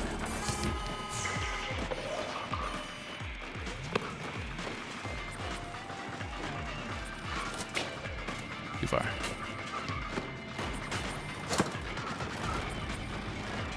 You were right up in my face for that one. I should have just passed it. 1. Every single shot from them.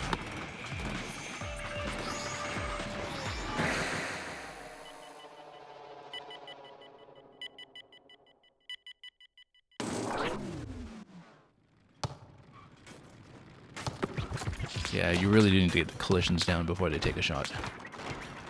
Quad A on our team being useless that time.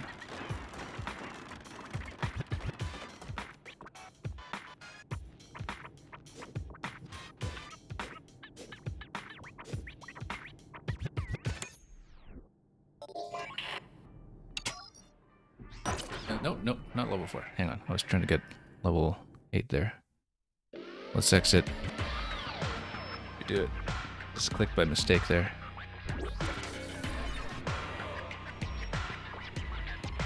Now we want to go straight back to 8. We don't need to beat up on these kids. Let's get back out. I mean, the first round went decently well. We could have done it, I think. But we need to defend better. We need to not miss when it's on us. I guess that's just general advice for winning anything here.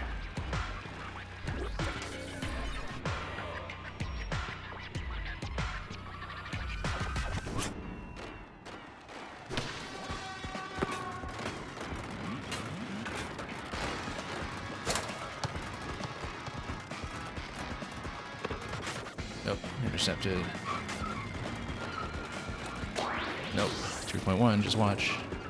Almost. Oh, nope. Just trying to swerve around and manage to do it.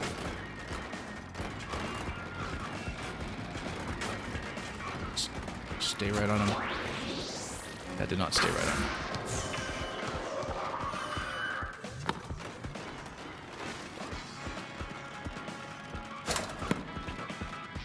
Oh, too obstructed. Take it.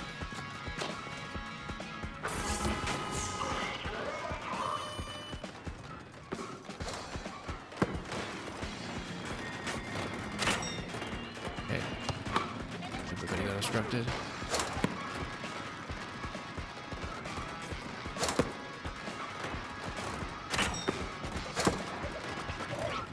Make an interception there. Just ram it. Nope. Missed.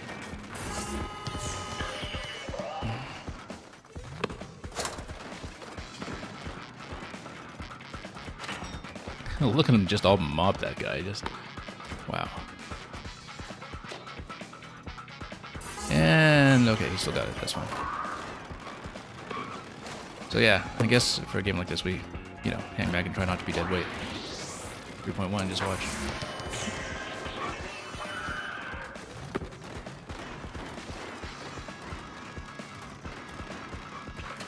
Oh no, missed a hop again. Sweaty GGs, how are the controls here? They're fine. They're fine. The driving feels extremely natural after a while. I mean, I've done all the minigames at this point, and so we've had a lot of training. A few things, like the hop, can be fussy on a moment's notice if you're not well practiced. I also haven't done too many of the half-pipe tricks. I haven't done a single backflip yet, which is a little more advanced. But the driving controls feel very responsive. The thing that makes them work is actually the rumble, because you can feel the spokes of the wheels on the rumble. And the clicking of the spokes of the wheels actually give you a very tactile sense of your speed on each wheel. So, which means that, you know, you don't have to be looking at your character or anything necessarily.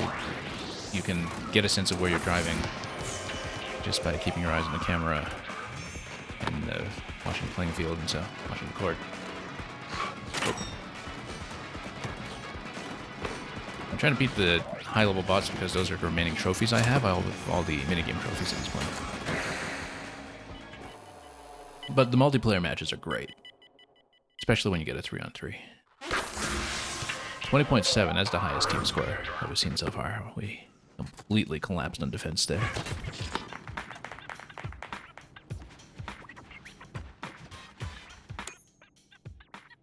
And yeah, sweaty GGs. I mean, you know, I think everybody's mileage with this game is going to depend entirely on whether they work well with the controls. If the controls work for you, this is a great game. If the controls do not work, it's going to be miserable. But I find that they did not take very long to learn. And thank you so much, incidentally, for the follow and the bits. So yeah, the online's great. I will queue into it in a little bit to show it off. In fact, I just want to make a few more attempts on the bot game first, since occasionally we get close.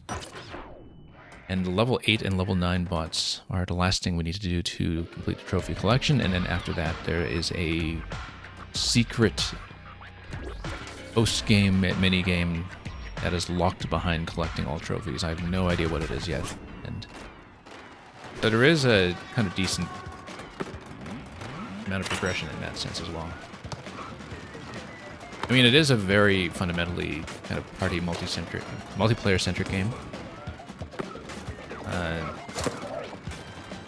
But I would say that actually, in terms of the content offering, has more going for it than a lot of other recent Nintendo multiplayer-focused titles like Switch Sports or Mario Strikers. For comparison, those are the ones I know well anyway, which I played a lot of in spite of the fact that they both kind of had content issues.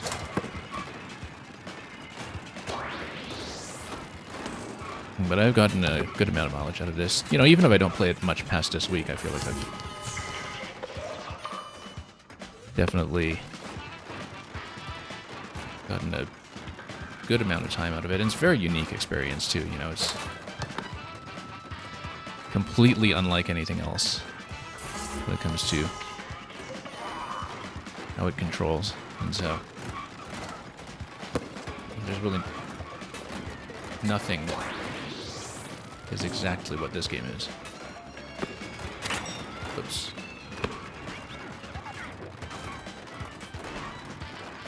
Yeah, you can get to the point where the driving just has tons of finesse to it when it comes to how you're spinning or turning that you're not going to get with a standard control scheme. You don't get that level of detail on it if you're driving regularly in Mario Kart or whatever. Okay. Gotta defend that. Hey, we actually defended once.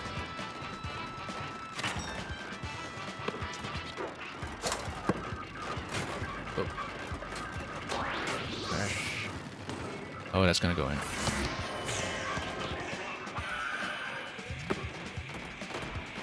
Yeah, you think it's like the Paralympics but flashier. We were saying something like that earlier. It's like Mario and Sonic in the Paralympics.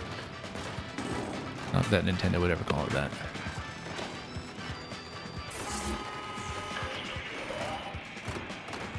But it does give you a sense of how much athleticism is involved in wheelchair sports.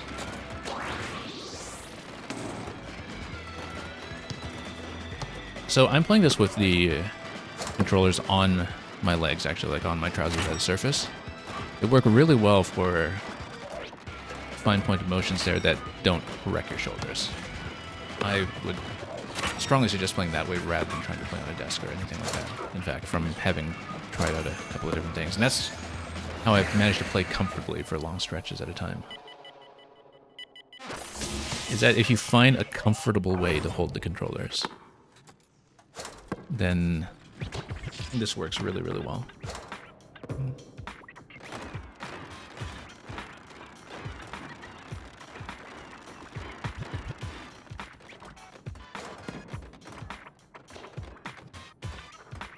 How do I pass? You press the L and R buttons, and so you pass to teammates that way.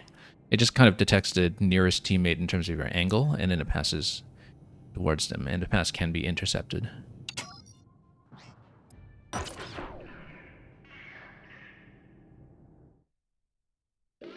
So yeah, you're asking, it's really meant to show off the new mouse controller. That's exactly right, because the thing between this game and the Nintendo Switch 2 Welcome Tour is that they go to great lengths to emphasize that having two mice, one in each hand, and moreover mice with gyro detection in them, is very different from any kind of standard mouse game. You're not just using the mouse as a pointer.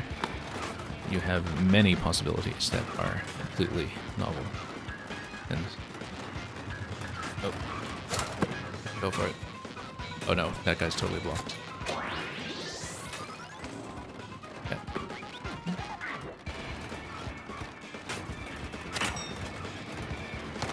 Scramble. Oh, you got it. He's totally getting mobbed. That'll go in. Let's try to defend the lead. Oh, that guy's wide open. Oh, too late. That'll go in.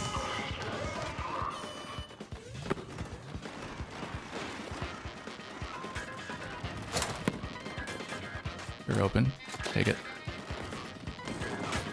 Not quite. Bump him before he takes a shot. Bump. Nope.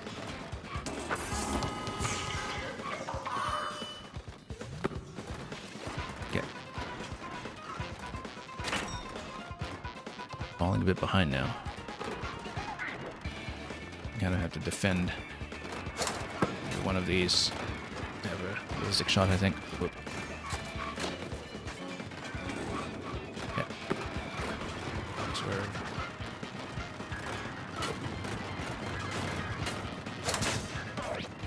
Did that get intercepted? That got intercepted.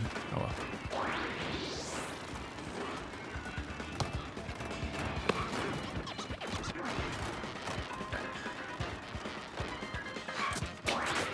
When we try to do the hop shot 3-pointer, that is a little bit off center.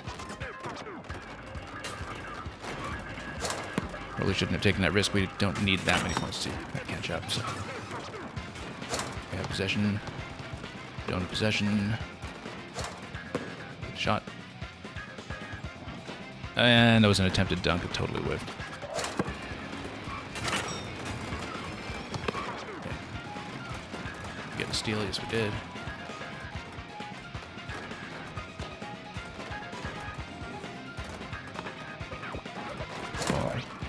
Time remaining to make up the difference here. Much more defensive game than what we had previously, but well, not anymore.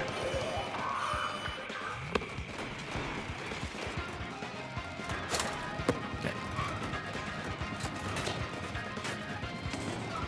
So I'm gonna go in. Let's try to bump once again. Crashing them here. Nope.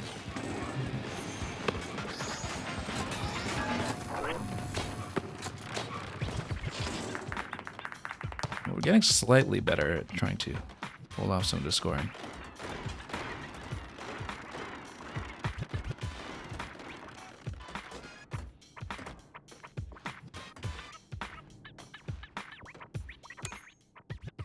Yeah, look at that 2-point shot, 0 accuracy on our side that time.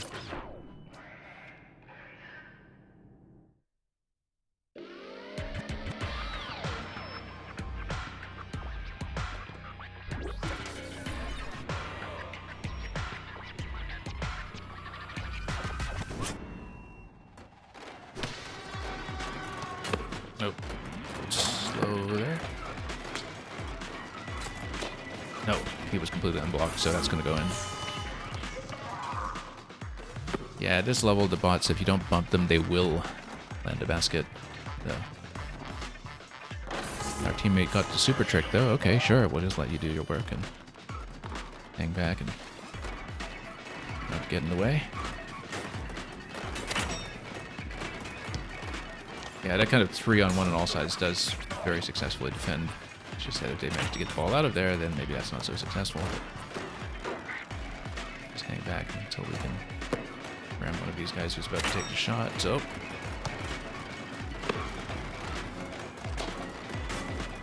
that will go in.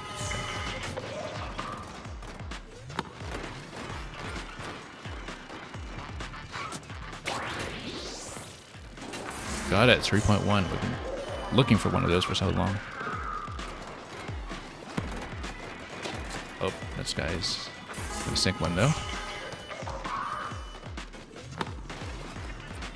Let's try to do it again. 3.1, there we go. That's how to do it. Let's try to stay ahead in tempo. Oh.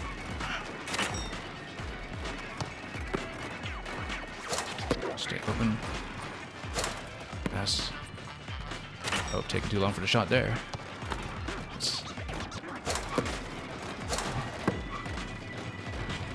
Look at that pass just curving around me. That's a 3-pointer, unfortunately, for us.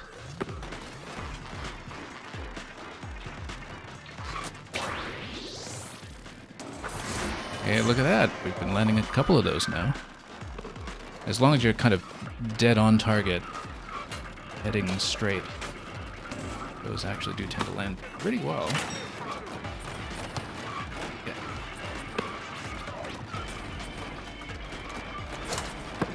basically need to do that to beat this level. Okay. Charge in there.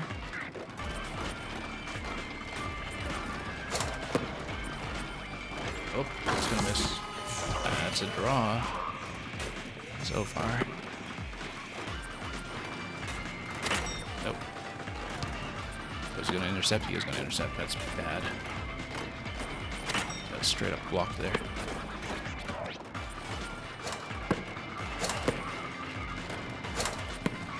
Go for it. Wow, what a whiff. It's right under the basket. And that's going to hit. Oh, and of course, that's right on time for them to win. So yeah, right now we're playing bot games. We're not playing the standard multiplayer lobbies yet today, and the reason is because I'm trying to complete a trophy collection. I'll try to show what I'm talking about when I can.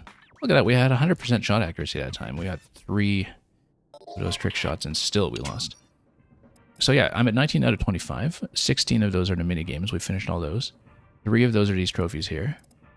5 more of those are these trophies here, and you just need to beat level 8 to clear these. After that point, you unlock level 9. Once you beat level 9, you unlock a special 25 out of 25 endgame activity where once you complete it, it gives you a secret helmet that we know nothing about yet. So that's the single player progression. So that stuff is all playable offline. If you go into the multiplayer lobbies, you can queue for everything other than the bot games. So you can queue for the standard mini games, and it keeps a record of who is the leader in the lobby. But occasionally you'll be interrupted and pulled into a game if they need to even some numbers. So if you're really grinding away at the mini games, it's better to do them offline. If you want to win some rings by playing them in a multiplayer context to show everybody else in the room that you can beat their times, then you can do that as well. But right now we're just trying to do the offline bot games to see if I can at least beat level 8. We've been getting pretty close, but haven't quite managed to get over the line. Okay. The mini games are all time trials. They are time trials that are all showcasing different techniques that you can do with the chair. Sometimes it's just driving, sometimes it's doing the half-pipe tricks. The one that we spent way too long on today was just learning how to ride and tilt up on one wheel. Hey, we actually managed to sink that, surprisingly. I really didn't think I'd get that. Then, whoop. Okay, that was a miss at least. And if it gets intercepted, let's get back here to defend.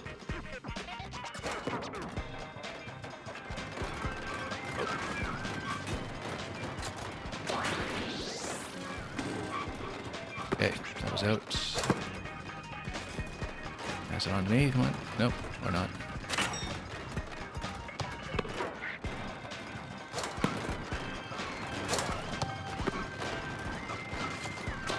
Nope, that's gonna go in.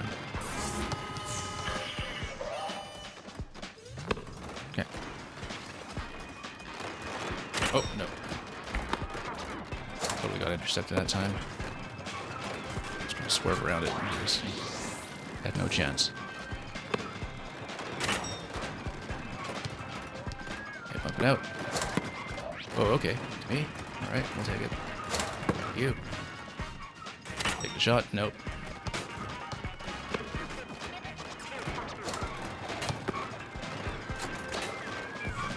Managed to bump it? No, we didn't.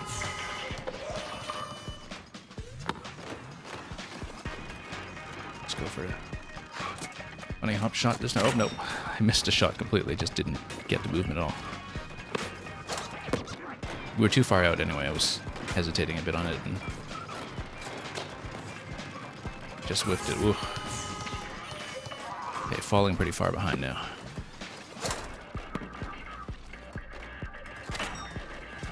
Despite the initial lead that we got.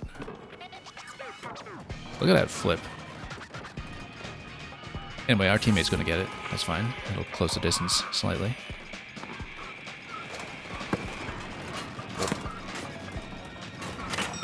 Okay, good. Yeah, to take possession, you kind of need to bump the ball in a frontal cone. Gets us ahead. Let's try to maintain that. That's within less than 2 points, though, so one basket will fortunately make up the difference, as you can see, and that's a 3.1.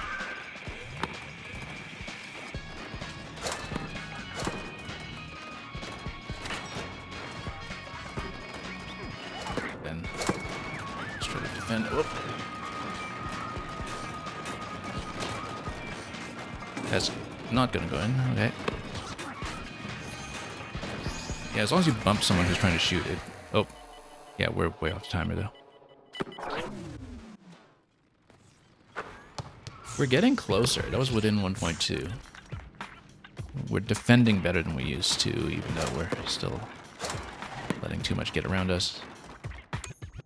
Shot accuracy on our team has been alright. Well, mostly. We've been letting too much get intercepted on the way.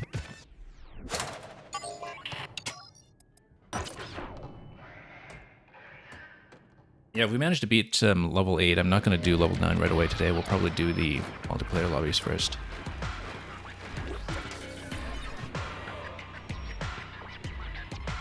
Which I'm sure will feel comparatively casual next to some of what I've been putting myself through today. Whoops. Okay, swerve around. Before the shot clock ticks down. Whoops, nope. Got bumped.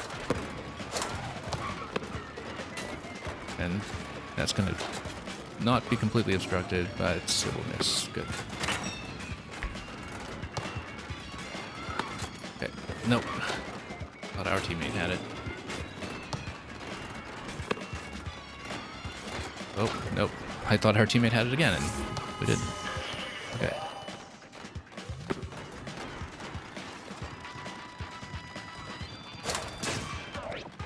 No, intercepted. Right. And it's gonna sink. Oof.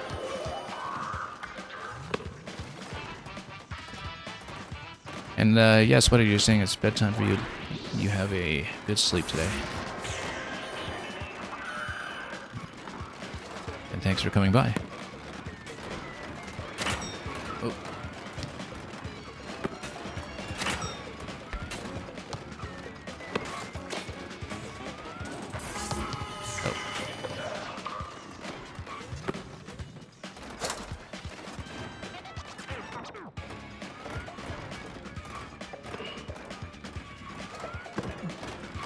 Yeah, when we retake possession, we can get a good, clear 3.1 the way we did 3 times in that other game that we played earlier.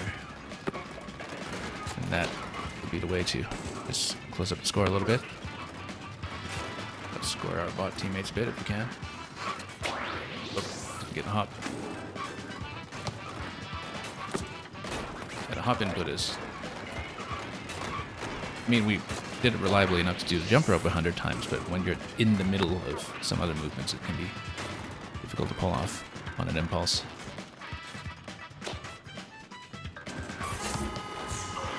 Okay, at 2.2 we'll the gap, since we don't leave anything here.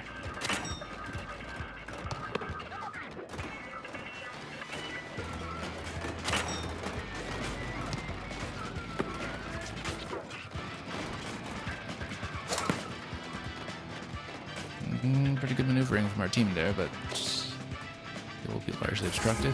Okay. Within 0.1.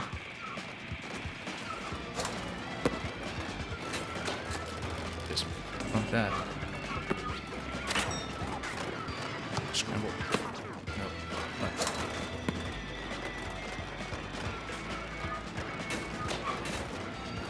Obstruct. Who's got it? Our team has it. Here we go. Go. Break. No. Get enough speed there. And look at that. We're going to lose by 0.1. We're getting there. We're getting closer. There is noticeable improvement.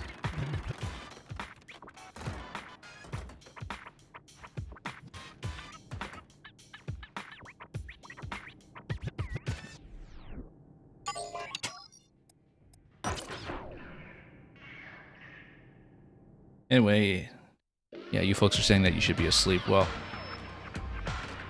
it's alright. It's the weekend. You can pay the price for it later. Maybe, depending on your circumstances.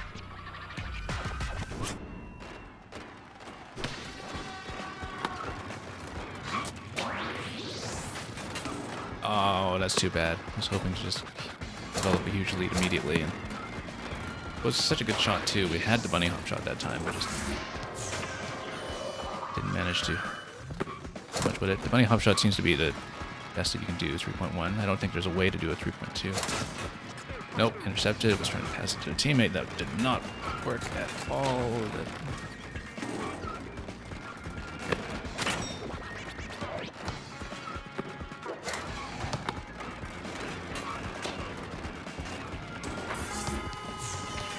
And we are way behind all of a sudden.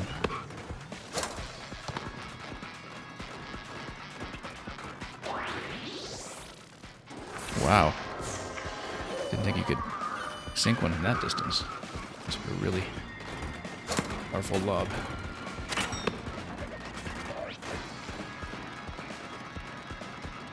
Let's get an opening here. And is that a dunk? Almost. Nope. Okay. We'll be able to lob from there, though, easily. Good. Ahead by 0.1. Let's see if we can maintain it.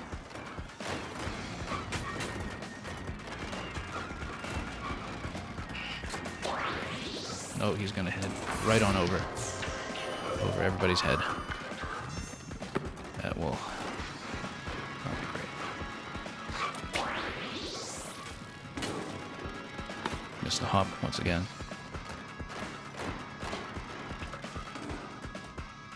It will not do anything, actually. Let's... Oh, he's going to outspeed me there and just flank me completely with a super trick.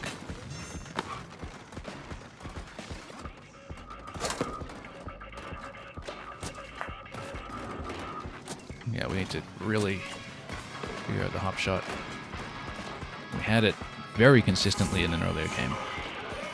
Now we're 3.1 behind, and we can get to 3.1 after a steal, then we might be back in this, but...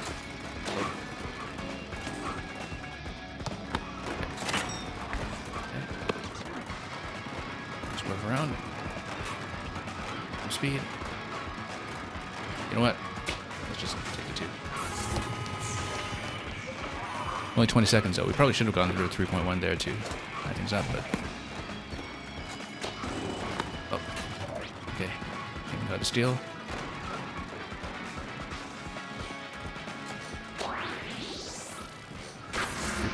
We are ahead. 6 seconds to go. Let's just obstruct. Just make sure they don't get it. Did we win? We won! Look at that. Level 8 bot game. 24 out of 25. So descriptive is, why does this game have decimals? Because that is your reward for doing the various tricks. 0.1, 0.2, and 0.3 are the bonuses. 0.1 you get off a bunny hop. 0.2 you get off a dunk where you go up to half pipe. And the level 9 bot game has been unlocked. Oh, maybe we should attempt it. I said that I would get into the multiplayer lobbies, but... I mean, how bad could it be, right? Let's take a look, because this is... I'll pop this open.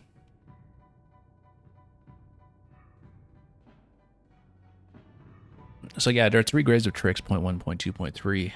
If you're past the 3-point lines, obviously you're not doing a half pipe, so I think that maxes out at 3.1, although maybe if you are kind of up the half pipe, like way off to the side, maybe you can outscore that. But it's essentially a kind of tie-breaking mechanism, because we found out that if you are at dead even at the buzzer, there is no overtime in this game. There isn't any kind of sudden death scramble or anything like that.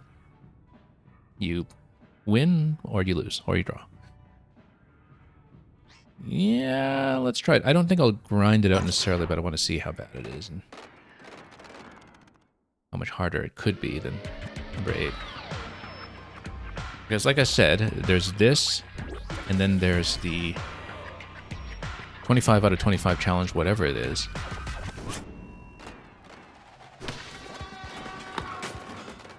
Oh, and this is like a speedy team too, or rather they've got 2 speed demons on the side here. Yeah, the team composition is a little different. These ones might be much quicker. I was momentarily confused because our bot teammate has red wheels matching the red team, and okay, that's fine, we'll take it. I mean, if the bots will just solve this problem for me, then, you know, we'll take the win. But I'm not expecting that it'll be that easy. Yeah, look at that. This is a speedy team. That's why. That's how it's balanced. It does seem like each of the bot levels maybe do have a consistent team composition then. It felt like we were kind of facing a bunch of heavies in the last one, but these have the guard class. The guard class is really quick. Scores around you like crazy. You're kind of low weight, so you have to charge into them for a steal. Yeah, this is... It just so happens that one of our teammates is dressed completely in red, and it kind of overpowers any blue highlights from them being a teammate, and we just have to keep an eye out for that. Okay. So again, this is a really fast team that we're playing against. That's way too far. But I sank it. Okay, that's fine. We'll take it. Didn't think you could sink it from that far out. But we did it. Bump. Obstruct, that was our teammate. That's our red teammate that we were talking about. Oh, that's going to be a 3.1. Just watch. Totally failed to block.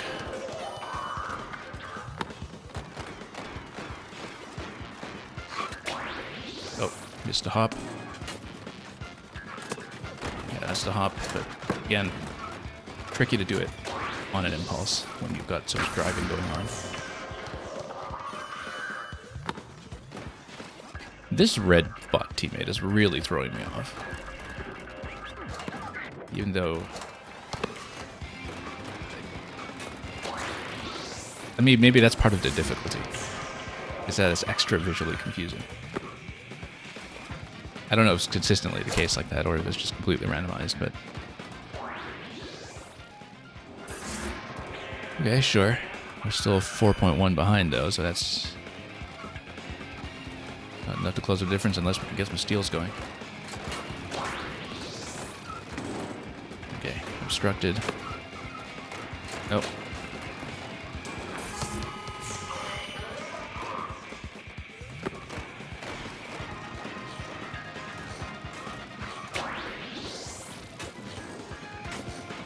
We should maybe not go for that many three-pointers, but we haven't been able to get it much closer. So yeah, that's the thing that's difficult about this, is you have to play against a super fast team.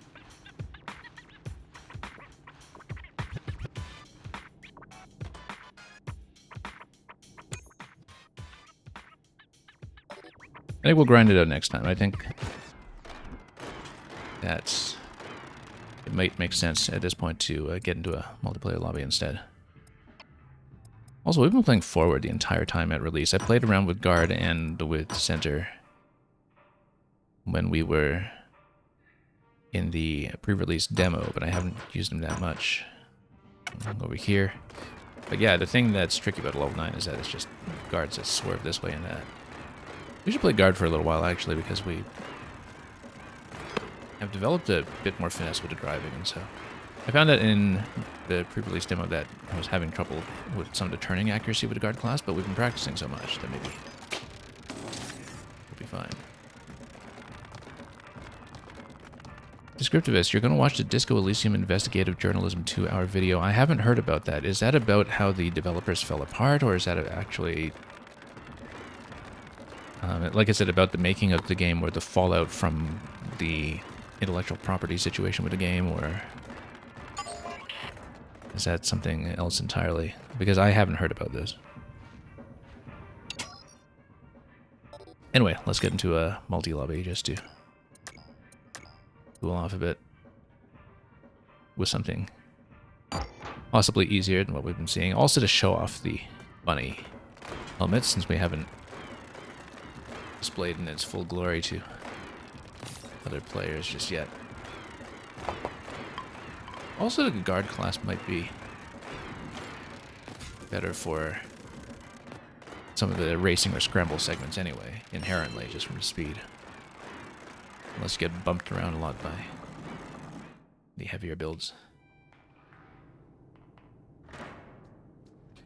Okay, in terms of our preferences, we will join Open Games.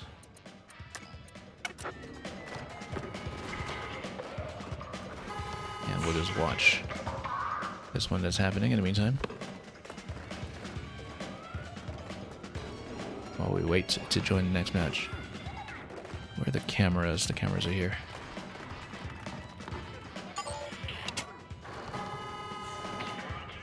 Yeah, they've got some time on this match yet, so...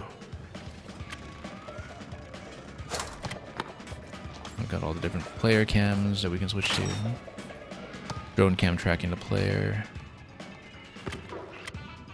We have more camera options than we did previously for some reason. Because there was one round where we were trying to camera and just had the auto cam and the free cam. But now all of these ones are in place again, like they were today. And you can switch which players your focus.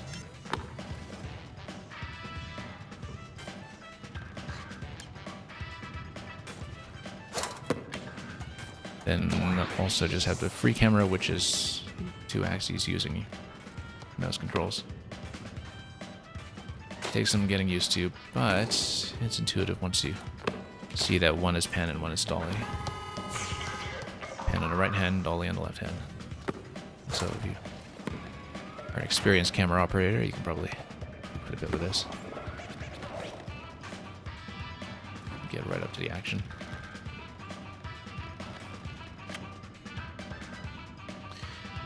Anyway, let's watch the auto camera for a little bit just to let this match finish up.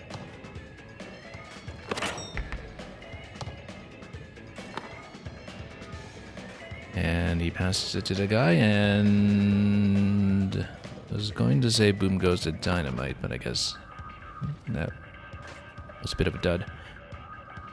Descriptive, as you were saying, the YouTube channel People Make Games has made a 2-hour video, or made 2 2-hour videos about the fractures in terms of the Disco Elysium development team falling apart.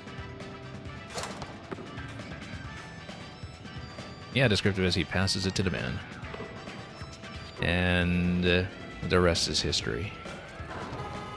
Hey, there we go. Boom goes dynamite.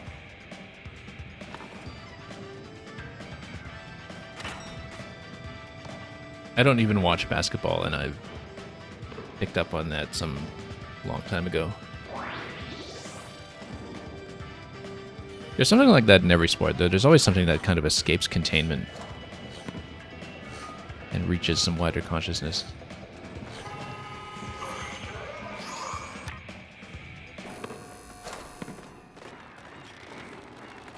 Let's take a look at that minigame board as well. Yeah, you got someone who ground out Cone Zone 3 here. Cone Zone 3 took me a little bit of time. I remember. Bulvert 2 took me a long time. Obviously the one that we did earlier today, Tilt and Turn, that was by far the hardest. I think the one where you swerve around the jump rope 3 times, that one took a while to get down as well. I believe that was just called jump rope, not to be confused with jumping over the jump rope, which is just not a distinctly marked activity.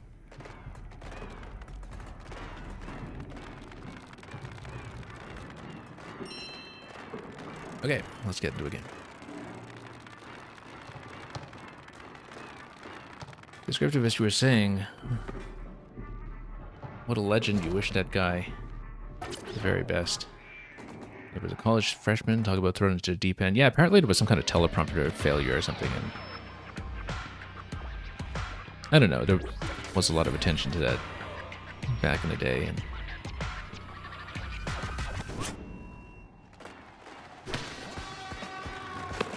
oh, hey, we're playing now.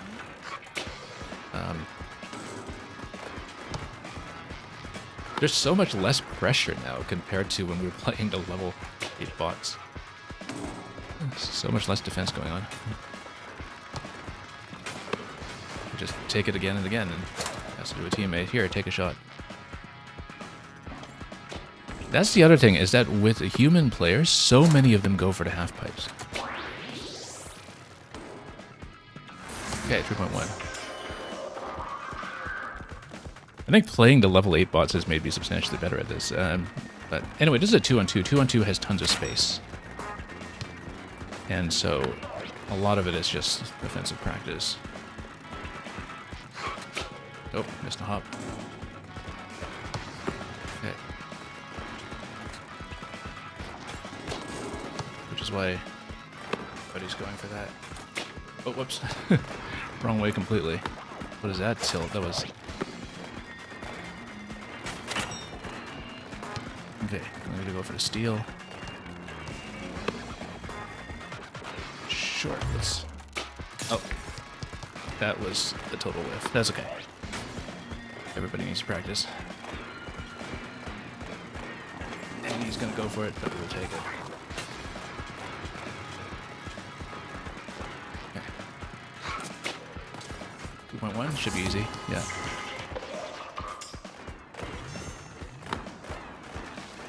I feel like I've improved at the game a lot just by playing those level 8 bots. Even though, you know, half the time it felt like we were sitting back.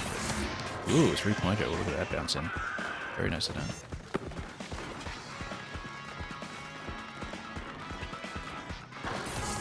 Very nice.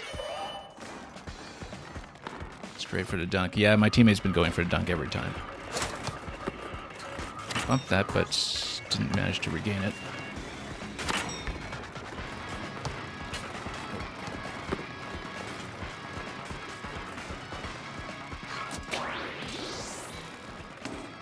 Again, 3.1. There we go.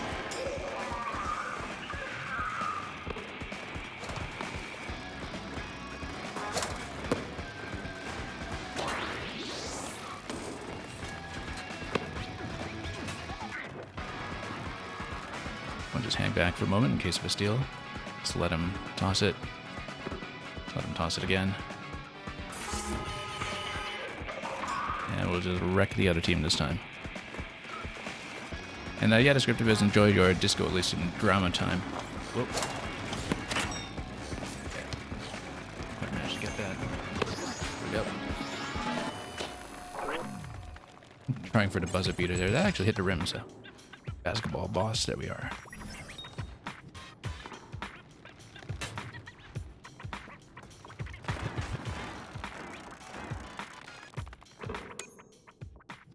Look at his shot accuracy there. 3 out of 11 on the 2-pointers. We took a lot of shots that time. Just totally unobstructed. Just caught every rebound.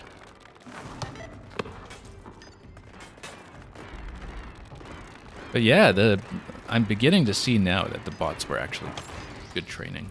Oops. Absolutely feeling the impact there. Let's practice some of those dunks if we can.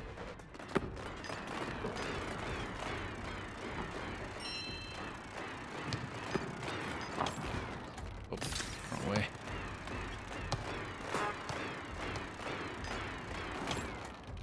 Nope, wrong way.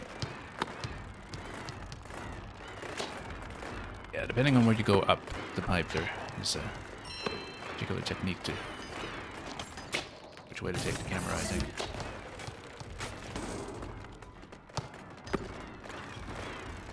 We haven't dunked it directly into this very much, but Circuit Sprint is going to be next. Guard Class might be pretty good for this. Let's see.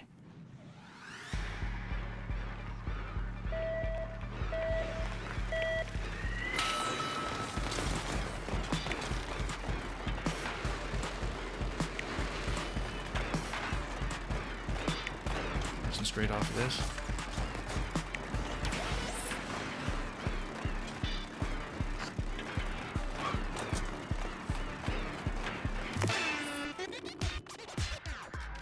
Okay, second. Struggle a bit with some of the big pushes near the end there.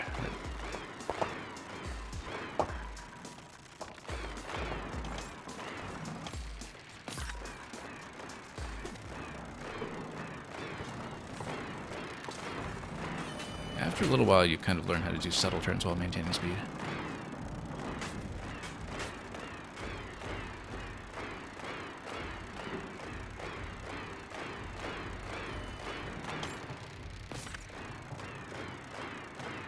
Let's practice on this track a little more.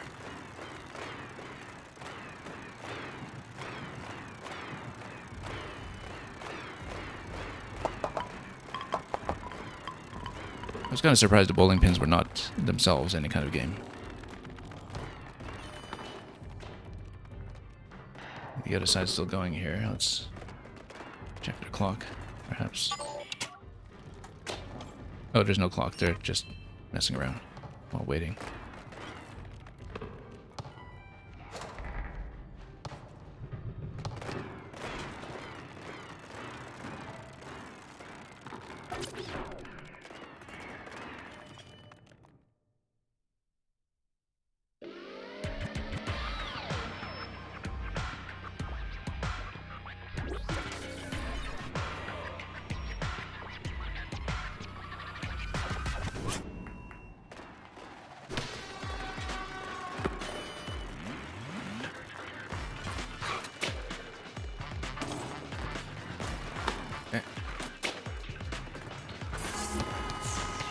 Still not getting the hop very consistently today, despite all that jump rope practice. I'm not staggering the timing well enough, I think.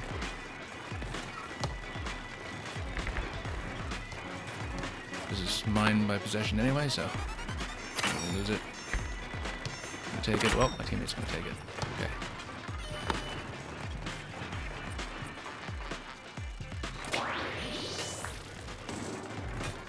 Nope.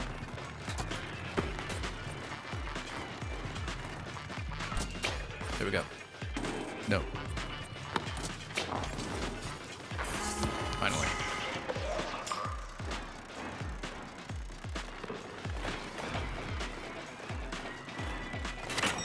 Okay.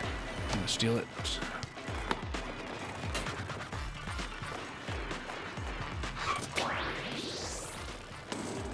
Okay. Sure, we'll just take the standard 2.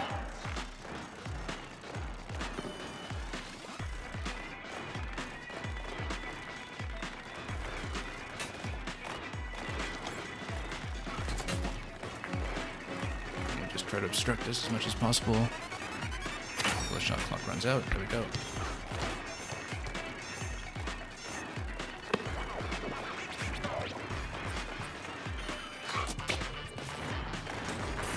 Let's take another one.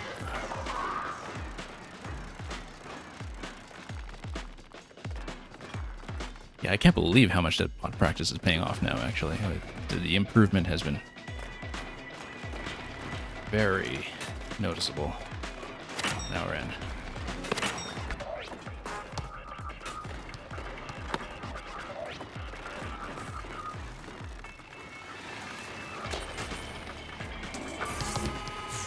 Okay, didn't manage to defend that one, but that's okay.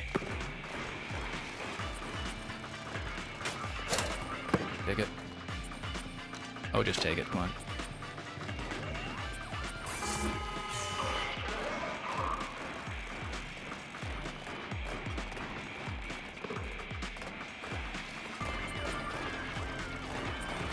Nope. Oh, missed it completely. Very nice super trick on their end. We'll win it though. I'm not going to catch this in 12 seconds here.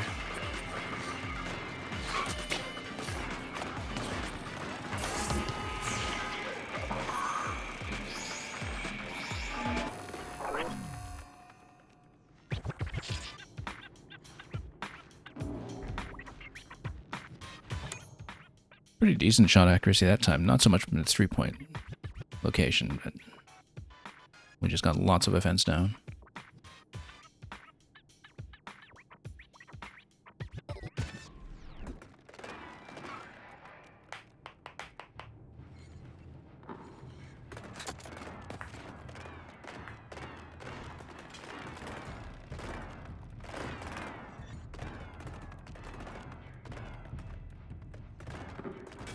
Okay, got some free time. Let's See what else is going on. Do a bit of a sprint to hit the timer, perhaps. Park record is pretty good, though. Under 5 seconds? How did he even do that?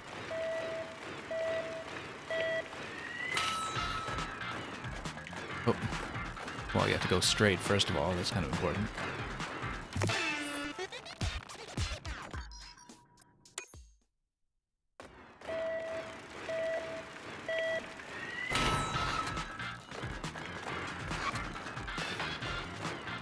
Yeah, I don't think doing the tilts is actually helpful when it comes to timing. Anyway, we have to play, so we get a 3-on-3 at some point. We've been getting 2s today, and we've been wrecking the 2s, but let's see how they go.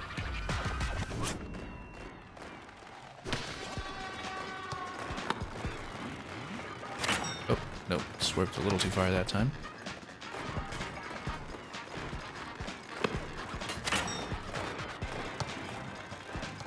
There's a bit of a response time when you try to go for the steal. Oop.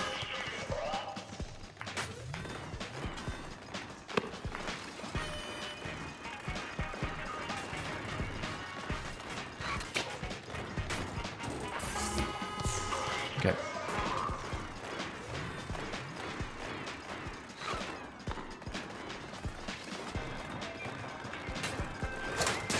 Sure, I'll take it.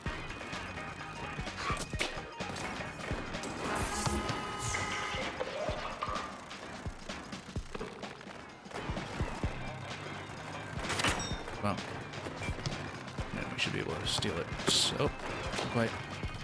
We got it back.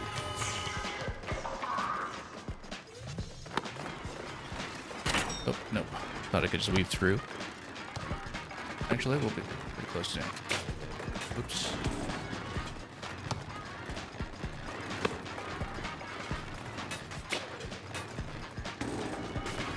Okay.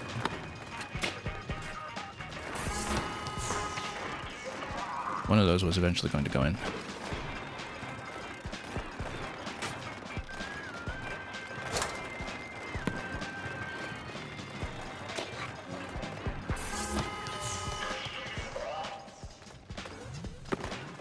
Okay, we're still ahead.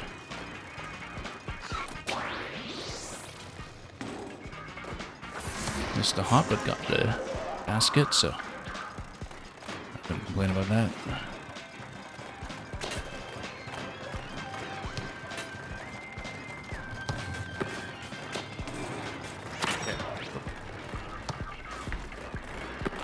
Recovery.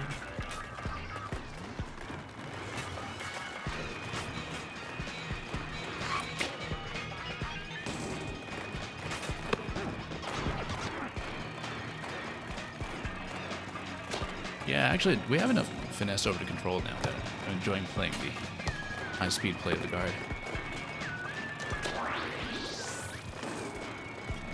It felt too sensitive for me when I was first learning it in the demo, but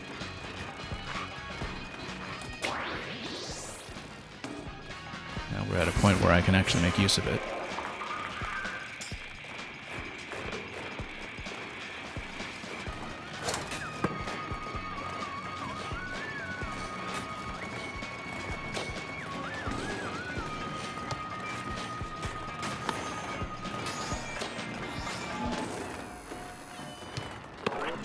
There we go.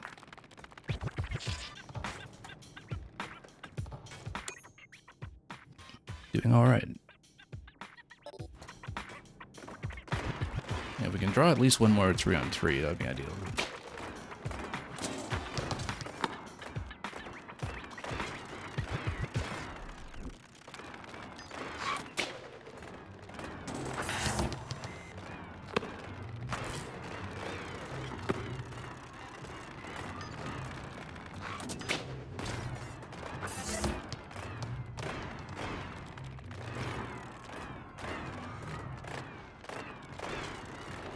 Still haven't been able to ever do the backflip this unit. Sticking point, technically, we've improved at so many things, we've learned so much about this game, and we still haven't actually done the backflip. But anyway, rebound scramble.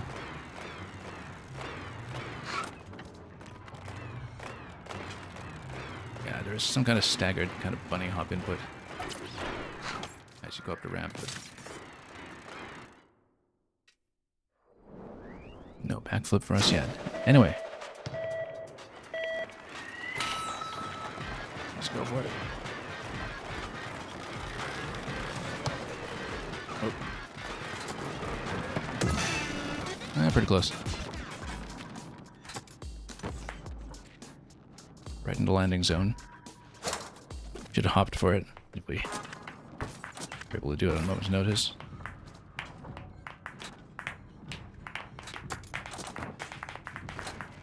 Everybody's applauding.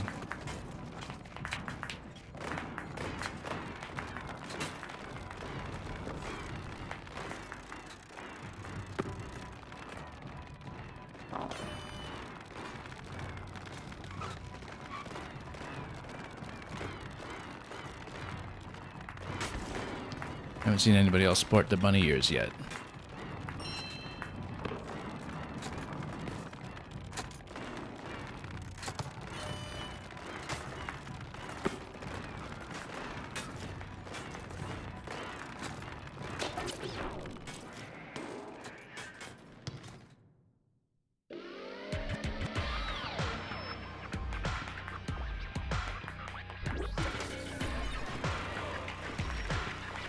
Okay, finally 3-on-3. Let's see if we can still do this. Oh.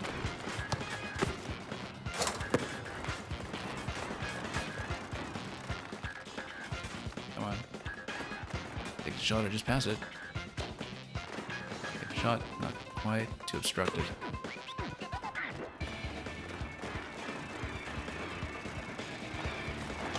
Oh, nope. Wasn't quite able to chase.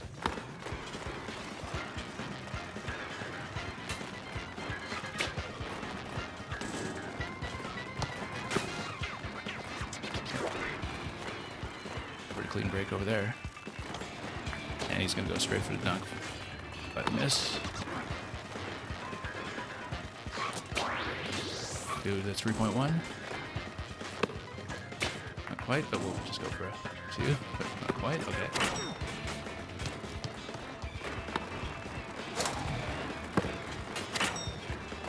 We'll bump that out.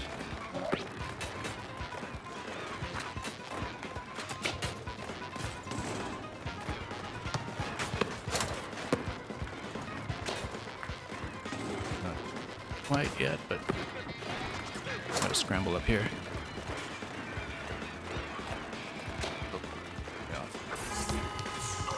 Bad.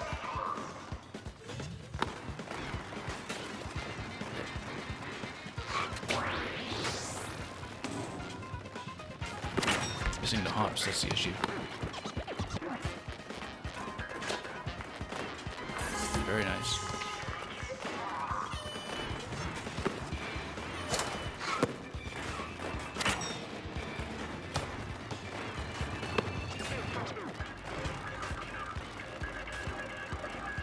Just let him take it around, and he should get a pretty clean shot here. He's a little behind on the trick points, though.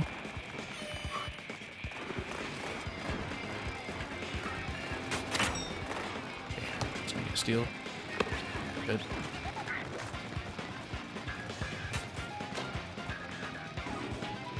In? Nope.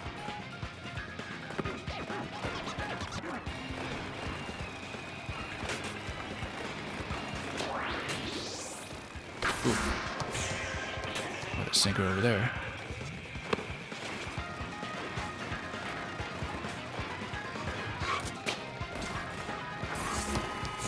Okay, 15 seconds though. We probably be able to make this up in time. Okay. Right. Hey, look at that. That's a win.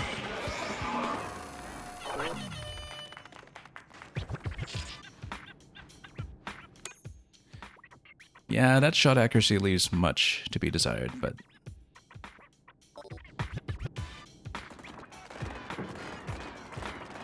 not too bad there, though. Pretty much a 100% win rate in this lobby for us.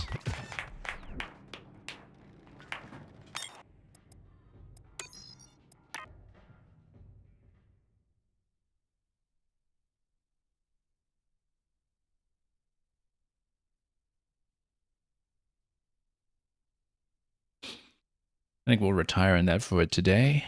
I wanted to get a good solid 3-on-3 and a win on the 3-on-3 at the last minute thanks to a timed bump and steal there at the very end.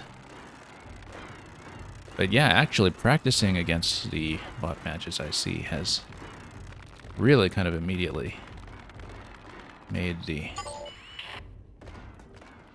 multiplayer matches all the more interesting and dynamic because we're working in so much more movement now and playing a lot more defense for that matter, which is kind of required skill to get through the bot match. So level 9 bot remains, and I don't remember where that last activity was located. Let's try to just get a fix on it so I remember. I mean, it's the one that doesn't have a trophy overhead.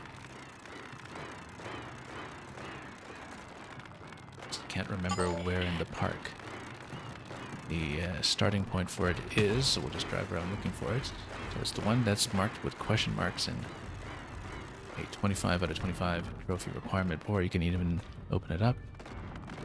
Just don't remember where to find it.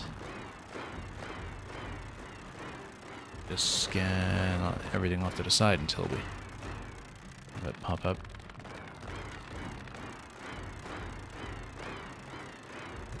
It was here somewhere. Don't think my memory's playing that many tricks on me. On that account. But yeah, it's really just that activity and the level 9 bot game. We can find it. I'm doing the whole circuit here and we can't... Oh, no, that's not it. That's just the standard scramble.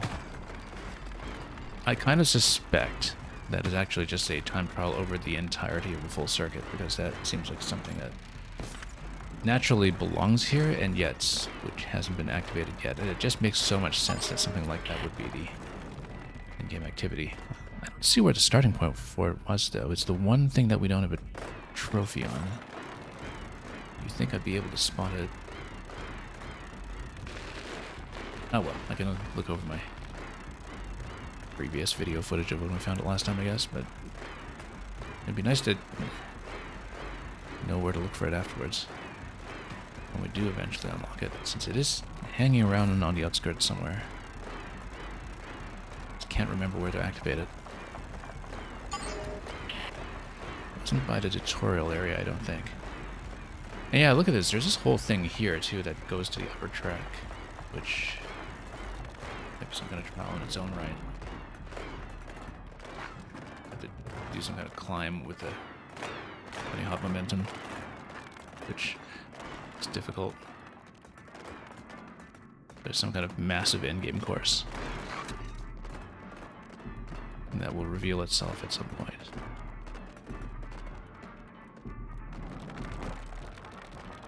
If only I could find where it went.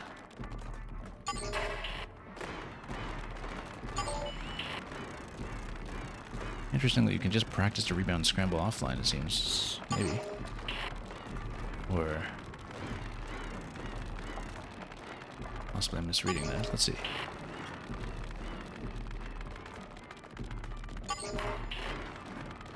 Yeah, I wonder. Unless the rebound scramble that we had one previously was itself the final activity. I don't think so, though. I wonder where it went. Well, then I guess the only thing that I can locate at the moment is the bot match. I wonder if it was the rebound scramble and that, you know, just by winning it, we already had it accounted for. Maybe, I don't know. Get the ball before time runs out, so we're allowed to practice it in singles.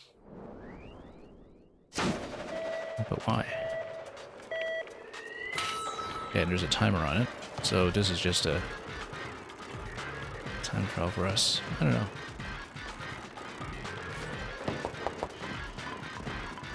But maybe by winning it in multiplayer previously, we locked it here. I didn't see it available previously, so... But yeah, it's just myself, right? In the offline lobby, so you catch it or you don't catch it. No, I don't think that's it. I think that's just an activity by itself. Maybe it was on this... Ah, yes, this is it. This is it. Yeah, collect all possible trophies first. Yeah, there's no glowing mark on it. You have to just go over the location that has yet to be revealed. So yeah, we have to do the level 9 bot, and then we have to fill this in, whatever it turns out to be. And we'll find out what that's all about in another session. But yeah, that was a pretty intense day of play here today. Getting through Tilt and Turn and the level 8 bots after many, many attempts that did show some incremental improvement and just got us closer and closer until finally things just worked out. There is a certain amount of RNG and, depending on the bot teammates in order to do that, but definitely a skill progression that you have the opportunity to feel along the way. So, pretty happy with what we saw today. And possibly we'll be back for one more session of this to try to push the full single-player completion, since we're so close to doing it now. Alright, that's it for today. Thank you so much for watching, and until we meet again for this game and many more, have a wonderful time with everything you may be playing, making, watching, dragging, or driving. And as always, fare thee well.